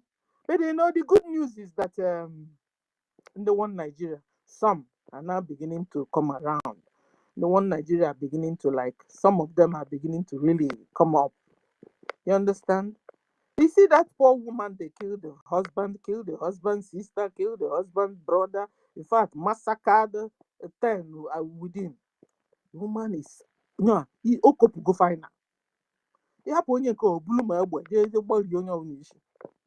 is this is the level Hachozekolo. Because they will not kill your husband, kill your husband, your husband, sister-in-law, brother-in-law, your friends around, people, your loved ones. When you receive them, remember them. You have a reason for moving on and managing life ahead. You now killed all of them. You have been ruled a radical already.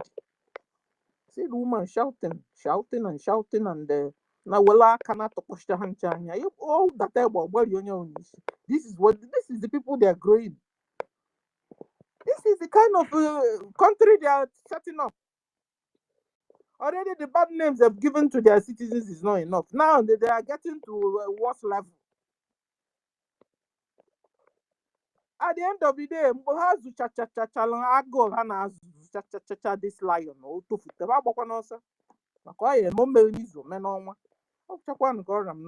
I want to appreciate you, Tuto, and Nkiru. Thanks for the opportunity of giving me, and bye from here. Thank you. Yeah, thank you, Madam Stella. Just hit the nail on the head. Boom, boom. Wow, my sister. Okay, well, Dr. Frank.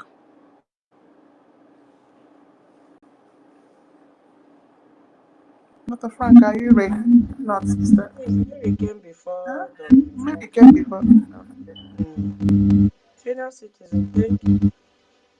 Yeah, taking time they kicked out Mary. Mary is still there.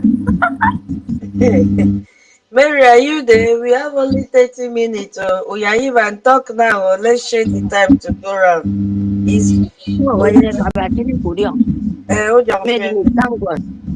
Eno famila ya kwani ko yang njo sunrosh. Wati tude njo ngake sido. Thank Okay. you. Right, so Thank you, my people. after that, the doctor, then Minkwe, Kaiso. Mbok sesongo. Good evening, everyone. Ekomdo ye fre won bio Biafra mini to Biafra idonge kondo.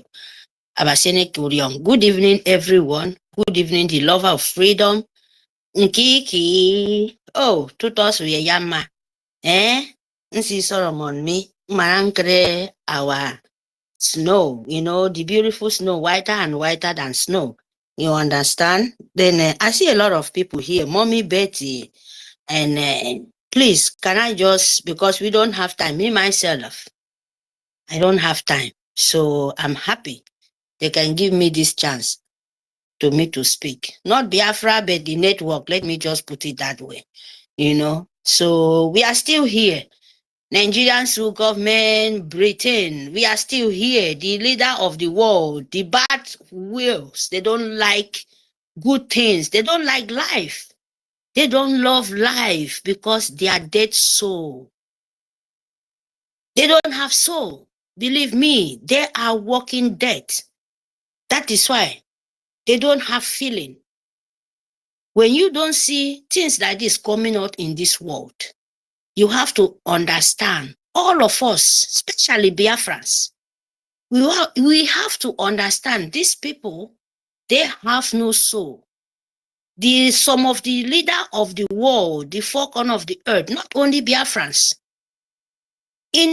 just make a sample, because they sold it for them and they buy it. In Africa continent, they sold them so without them knowing. And that is why they are suffering for it. And we pay some of the people accept to pay the price on behalf of them. That is very, very painful.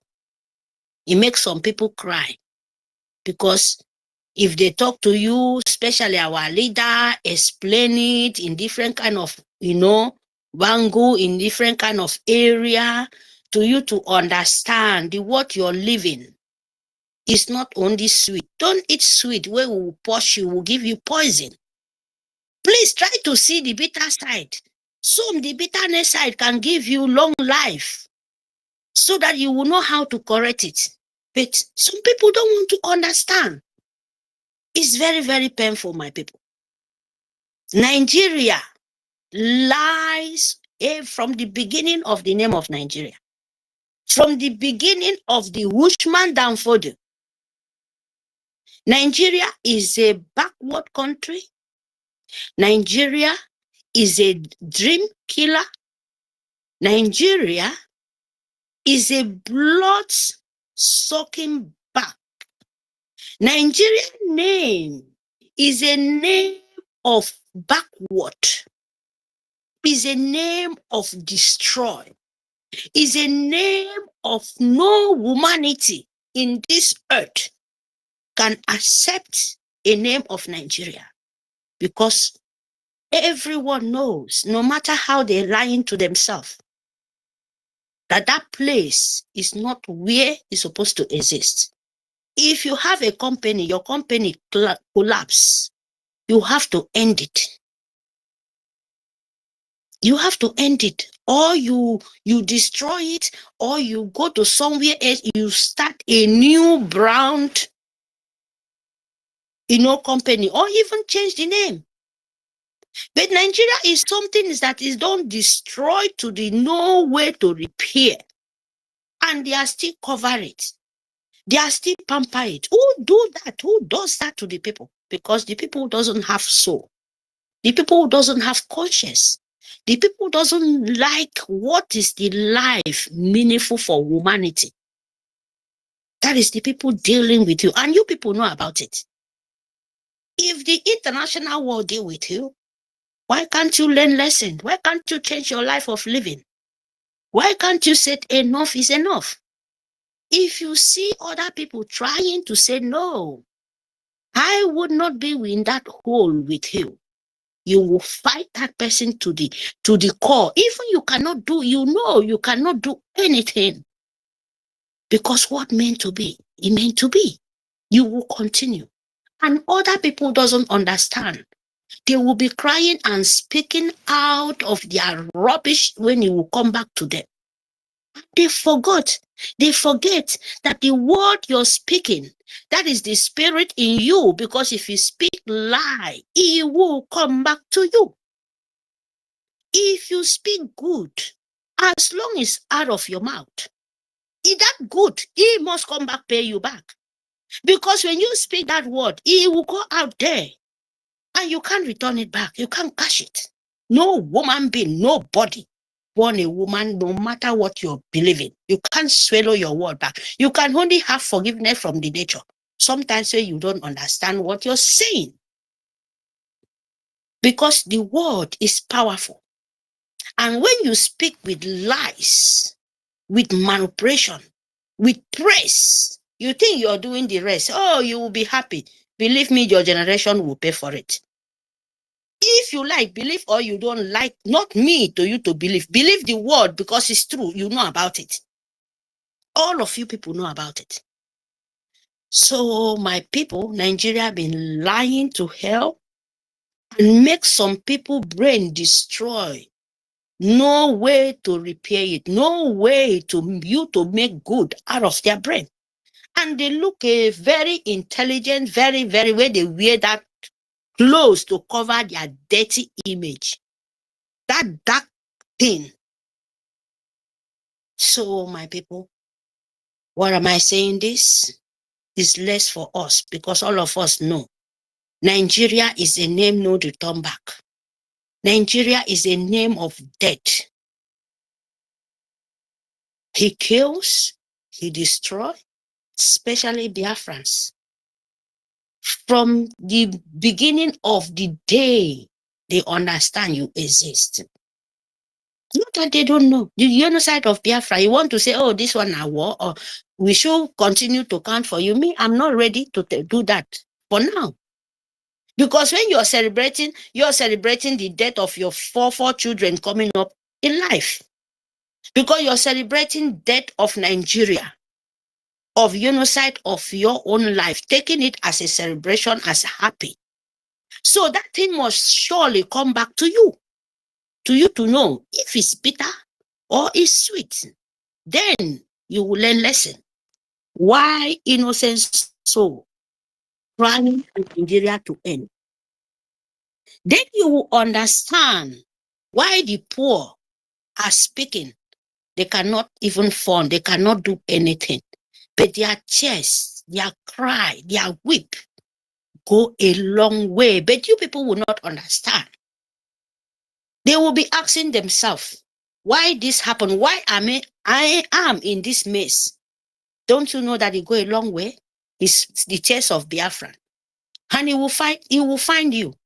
I'm not talking about those ones who have even one job, but they want Biafra to restore.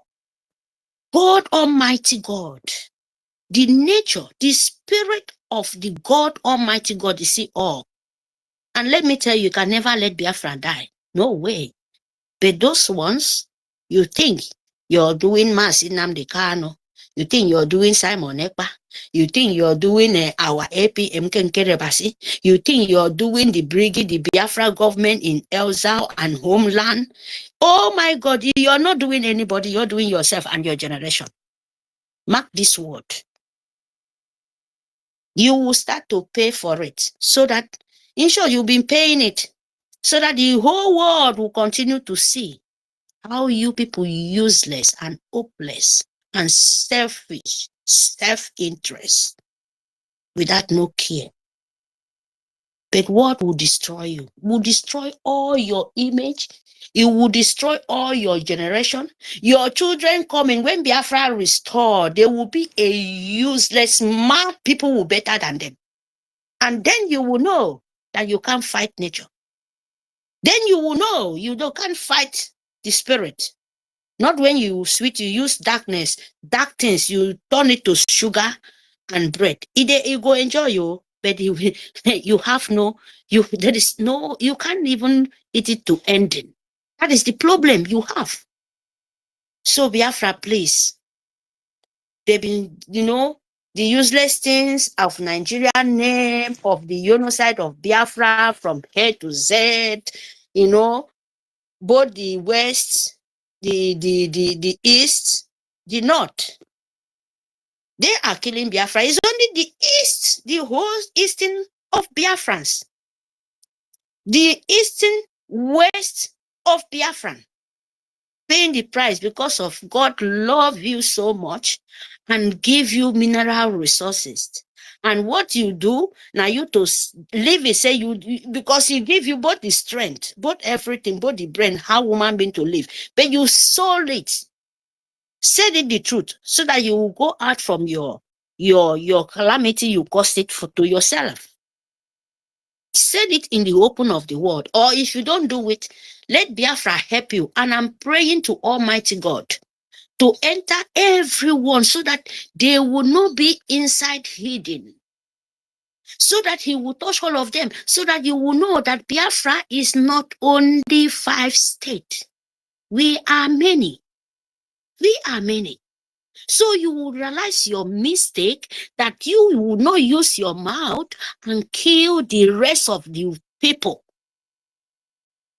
When they said it, you will say, oh, you're insulting them. Oh, it's not this. So, but look between you. Look around so that you will know your problem, so that you will solve it very, very fast. So that your children will not continue paying this price.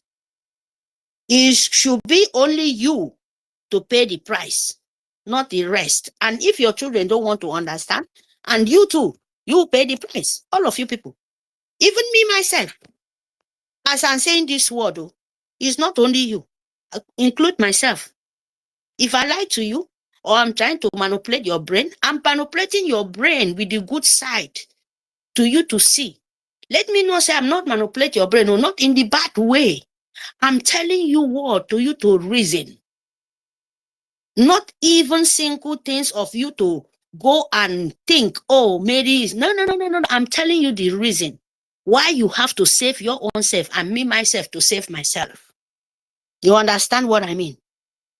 So, my people, the whole world know about Biafra of genocide.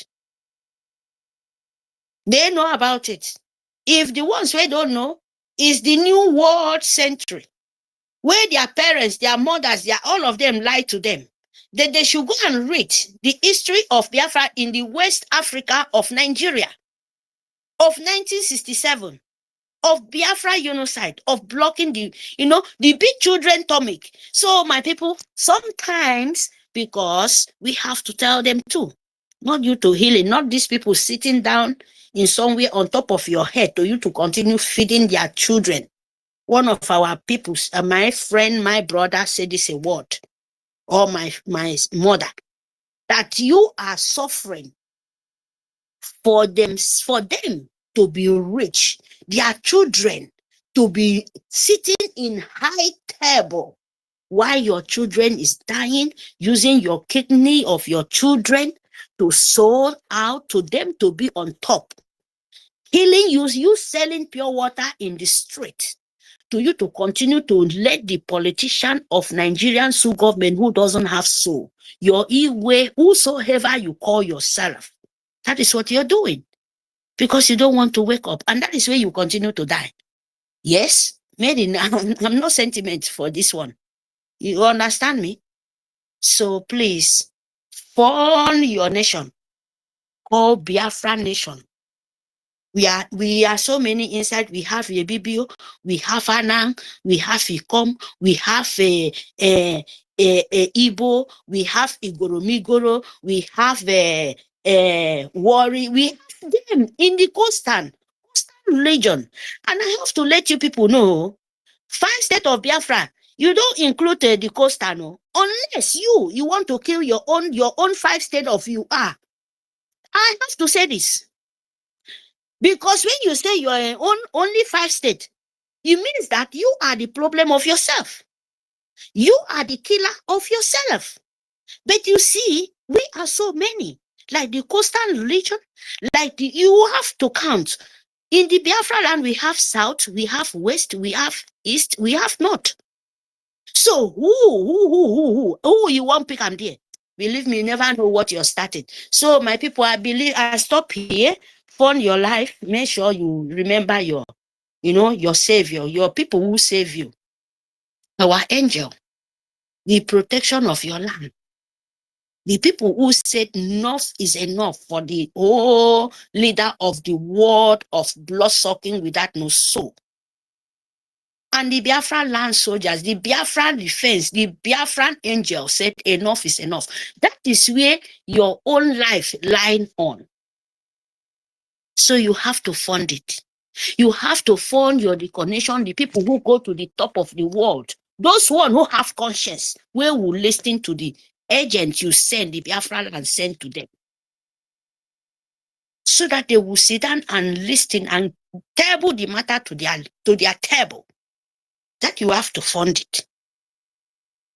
Your lobby, you go underway. Your alternate, you go the same that way. All of them are the same line. No matter say they have different kind of name, they have different meaning, but now the same type of work they are doing. But it's a little bit differentiate. So you, where you think, are those monkeys Those rats, smelling rat, where they dig hole both for your house, your toilet, everywhere. Keep poor politician of Nigerian, all of them. I don't want to call them. Please, I beg of you. Is it those ones you don't want to keep rat poison to them to eat and die? Don't worry. What will kill them very soon is coming. Now them themselves will kill themselves very soon. And it must happen. And so shall he be. He say, don't cry for who beetroot. Kill him. Upon your life. I mute my mic here. Thank you very much for the opportunity you give it to me. Thank you, Biafra. Thank you, Totos. Thank you, Madam Kiruka. Thank you very much. I mute my mic. Okay, thank you, Yaima. So, I was thank you. Hey, who is there? I think Doctor. I've been Vincent, Madam. I don't forget. I think Doctor came before Vincent. Dr. Frank.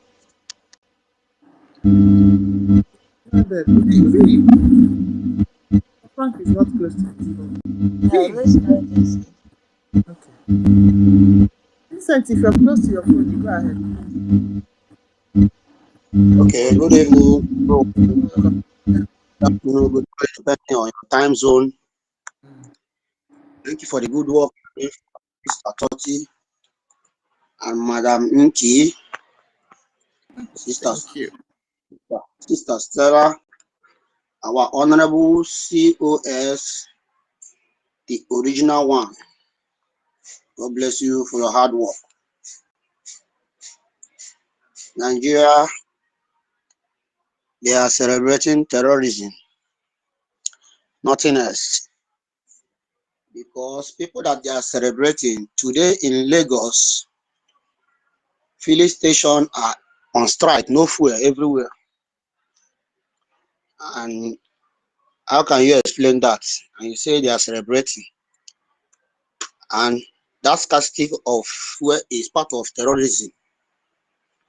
So, and for our people that are still believing in one Nigeria, despite all that is happening to them, they are the people that they are suffering and smiling. It's only the Igbos that are suffering and smiling. No any other tribe. Because majority, everything that is happening to them in this very so-called Nigeria, it's only them that they always targeted. Even during the time of NSAS protests, it's still Igbo that they're targeted. Anything at all that will happen that will cause violence, it is Igbo that will carry it on their head. The 1967 war, 1966, 67 to 70 war, is still the Igbo that carry it on their head. So, for you that is still believing in one Nigeria, Nigeria will continue to happen to you. As for me and my family, and anybody close to me, what we believe on is Biafra, 40 United States of Biafra. These governors or those Nigeria senators, they might say that they have 5 states. 5 states, Igbo state. It is on their own. They are on their own, saying that on their own self. But we as Biafra, what we know that we have is 40 United States of Biafra. And we are not going back for it. Biafra has already been declared. Nobody will cancel this very declaration of 2nd of December. Nobody can cancel it anymore. It has come to stand and stand forever. Because this Biafra is a spirit. And that spirit of Biafra has been guiding us, directing us on all the templates. That is why you see our Prime Minister, Mazi Simon Ekpa, following the same template of our leader Mazi Nnamdi Kanu, because it has been long that our leader Mazi Nnamdi Kanu has been talking of lobbies in USA, talking of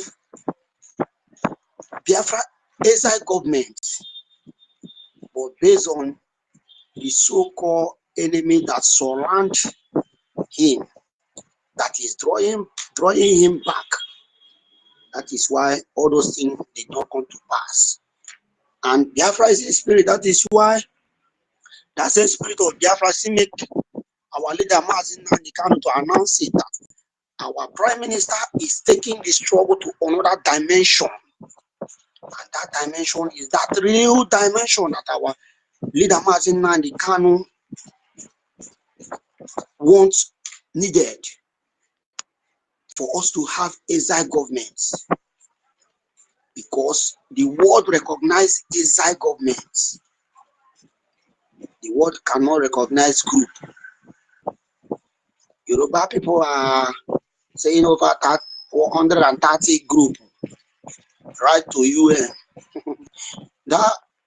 This BRGIE alone covered that 130 group, you see, because the world recognize exile government because they know about exile government.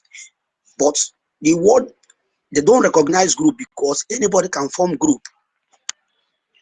So I think it's a time for us to work with what we have.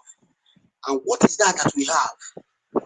We have over 50 million and above that have voted yes for our self-referendum that makes the declaration to come to pass. That we stand and declare the 40 United States of Biafra. We have to work without that 50 million and above by this funding. Making them to know, if you know you, because some of them, even during the time of that voting, you will see the person that is not even supporting Biafra, but he will come and tell, I'm surprised then, the place I reside, they will come and say, my brother, how are they doing this thing? Teach me now. I said, don't worry, but you know that you are not supporting me. But why is it that now you want to vote? I said, I want to vote now. Just help me. I said, okay, I will help you. But after that, then they are now in the same place they are before. Now, this government have to make them to understand that your votes have counted. We have declared. What else are you going to do? You have to fund. Every Biafrans have to fund. If you know that you are Biafra, even if you don't have anything, mainly those in the 40 United States of Biafra, or those in Lagos, or those in anywhere you are, that you know that you are among those 50 million and above, you have to participate by giving the government at least 1,000 AJ in every month for it to count. And know that your votes, for you to use it to back it up. Because if you don't back this your votes up with a gemma, then how can you be proud of say I voted? You voted, yes, but how is the land going to liberate? Is the land just going to liberate itself just like that? The answer is no. The land is going to liberate itself with a gemma. A gemma. This 50 million and above. There are some that is following Mazin Nnamdi Kanu there. Some of them are among these 50 million, but some of them are not among these 50 million. Then, when the land has been liberated, you will not see those ones coming to say, we are with Mazin Nnamdi Kanu, we are donating. What will be your own stand then? That is what we have to let them know, that this Biafra is a spirit. Nothing can ever make Biafra not to come to pass. Our leader Mazin Nnamdi Kanu have already said that it's a last miracle on earth, and it will surely be last miracle on earth, as you can see, because it is already showing.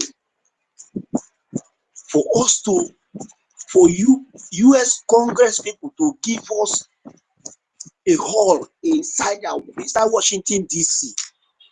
Is it not surprise to every one of us? I never believed that such thing will happen, but God have make it to happen to show the world that United States, they can recognize Biafra anytime by giving them that room by giving them that opportunity to tell the world what they want inside their own Washington, D.C. In that case, nothing can make it not to come to pass. We are talking of recognition. United States will recognize Biafra because they know our word and they know what we can do. And they know that we are not supporting terrorism. Our leader, Mazin Nandekano, is not supporting terrorism. That is why he created Eastern Security Network. And he used it to chase all the whole bandits, all the whole terrorists that they are calling bandits inside all the Biafran bushes. If not that Eastern Security Network today, how will 40 United States of Biafra would have been? How is it going to be by now? But thank God. And then our leader Mazin Nandekano said, in this Eastern Security Network, when Biafra is fully restored, we will have our army, navy, police, air force inside this Eastern Security Network. And now that the template that is still going on, our prime minister still follow that same template. Now those Eastern Security Network has been transited to Biafran Liberation Army, Biafran Resistance Fighter, Biafran Navy, Biafran Air Force. And our prime minister said what is remaining is Biafran police. And that Biafran police that is going to be a state police. That same template is what our Honorable Odakboeni APM is following to show you that the spirit is working. They are the three wise men. Our leader Mazin Nandekano, our prime minister, and our Ogeju, our Honorable Odakboeni Ogeju. They are the three wise men. Sister Tutos, you are raising your hand. Yeah, my brother said, yeah, please just wrap up. I'll be ending in the next 2 minutes. It's very late here. I need to sleep. Okay. Thank you so much for the time. Yeah, I'm so sorry.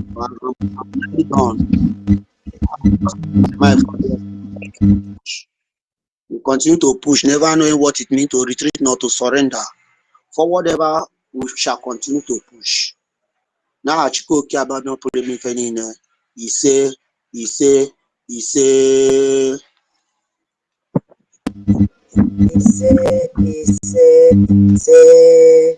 Thank you so much, Vincent. I'm so sorry. It's very late here, and tomorrow I have to go to work. I just need to sleep for 3 hours and I wake up. So, Madam Key, thank you so much for assisting me today with the co-host. Thank you so very much. You did amazingly great. And all the speakers, thank you, our Minister Snow, Uyaima, Bon, and Mary, Young Money, I'm so sorry. Yeah, there'll be another space tomorrow, I believe. Please, you will spend time. Oh, since I came back, I've not rested. Thank you so much. Don't be offended. Vincent, thank you. Doctor, you will talk again. You will speak tomorrow, okay? Mama Betty, everyone in this space, 1 million. Oh my God. We'll continue tomorrow. Thank you so much. Thank you so much. 1 million. Thank you. You will speak tomorrow.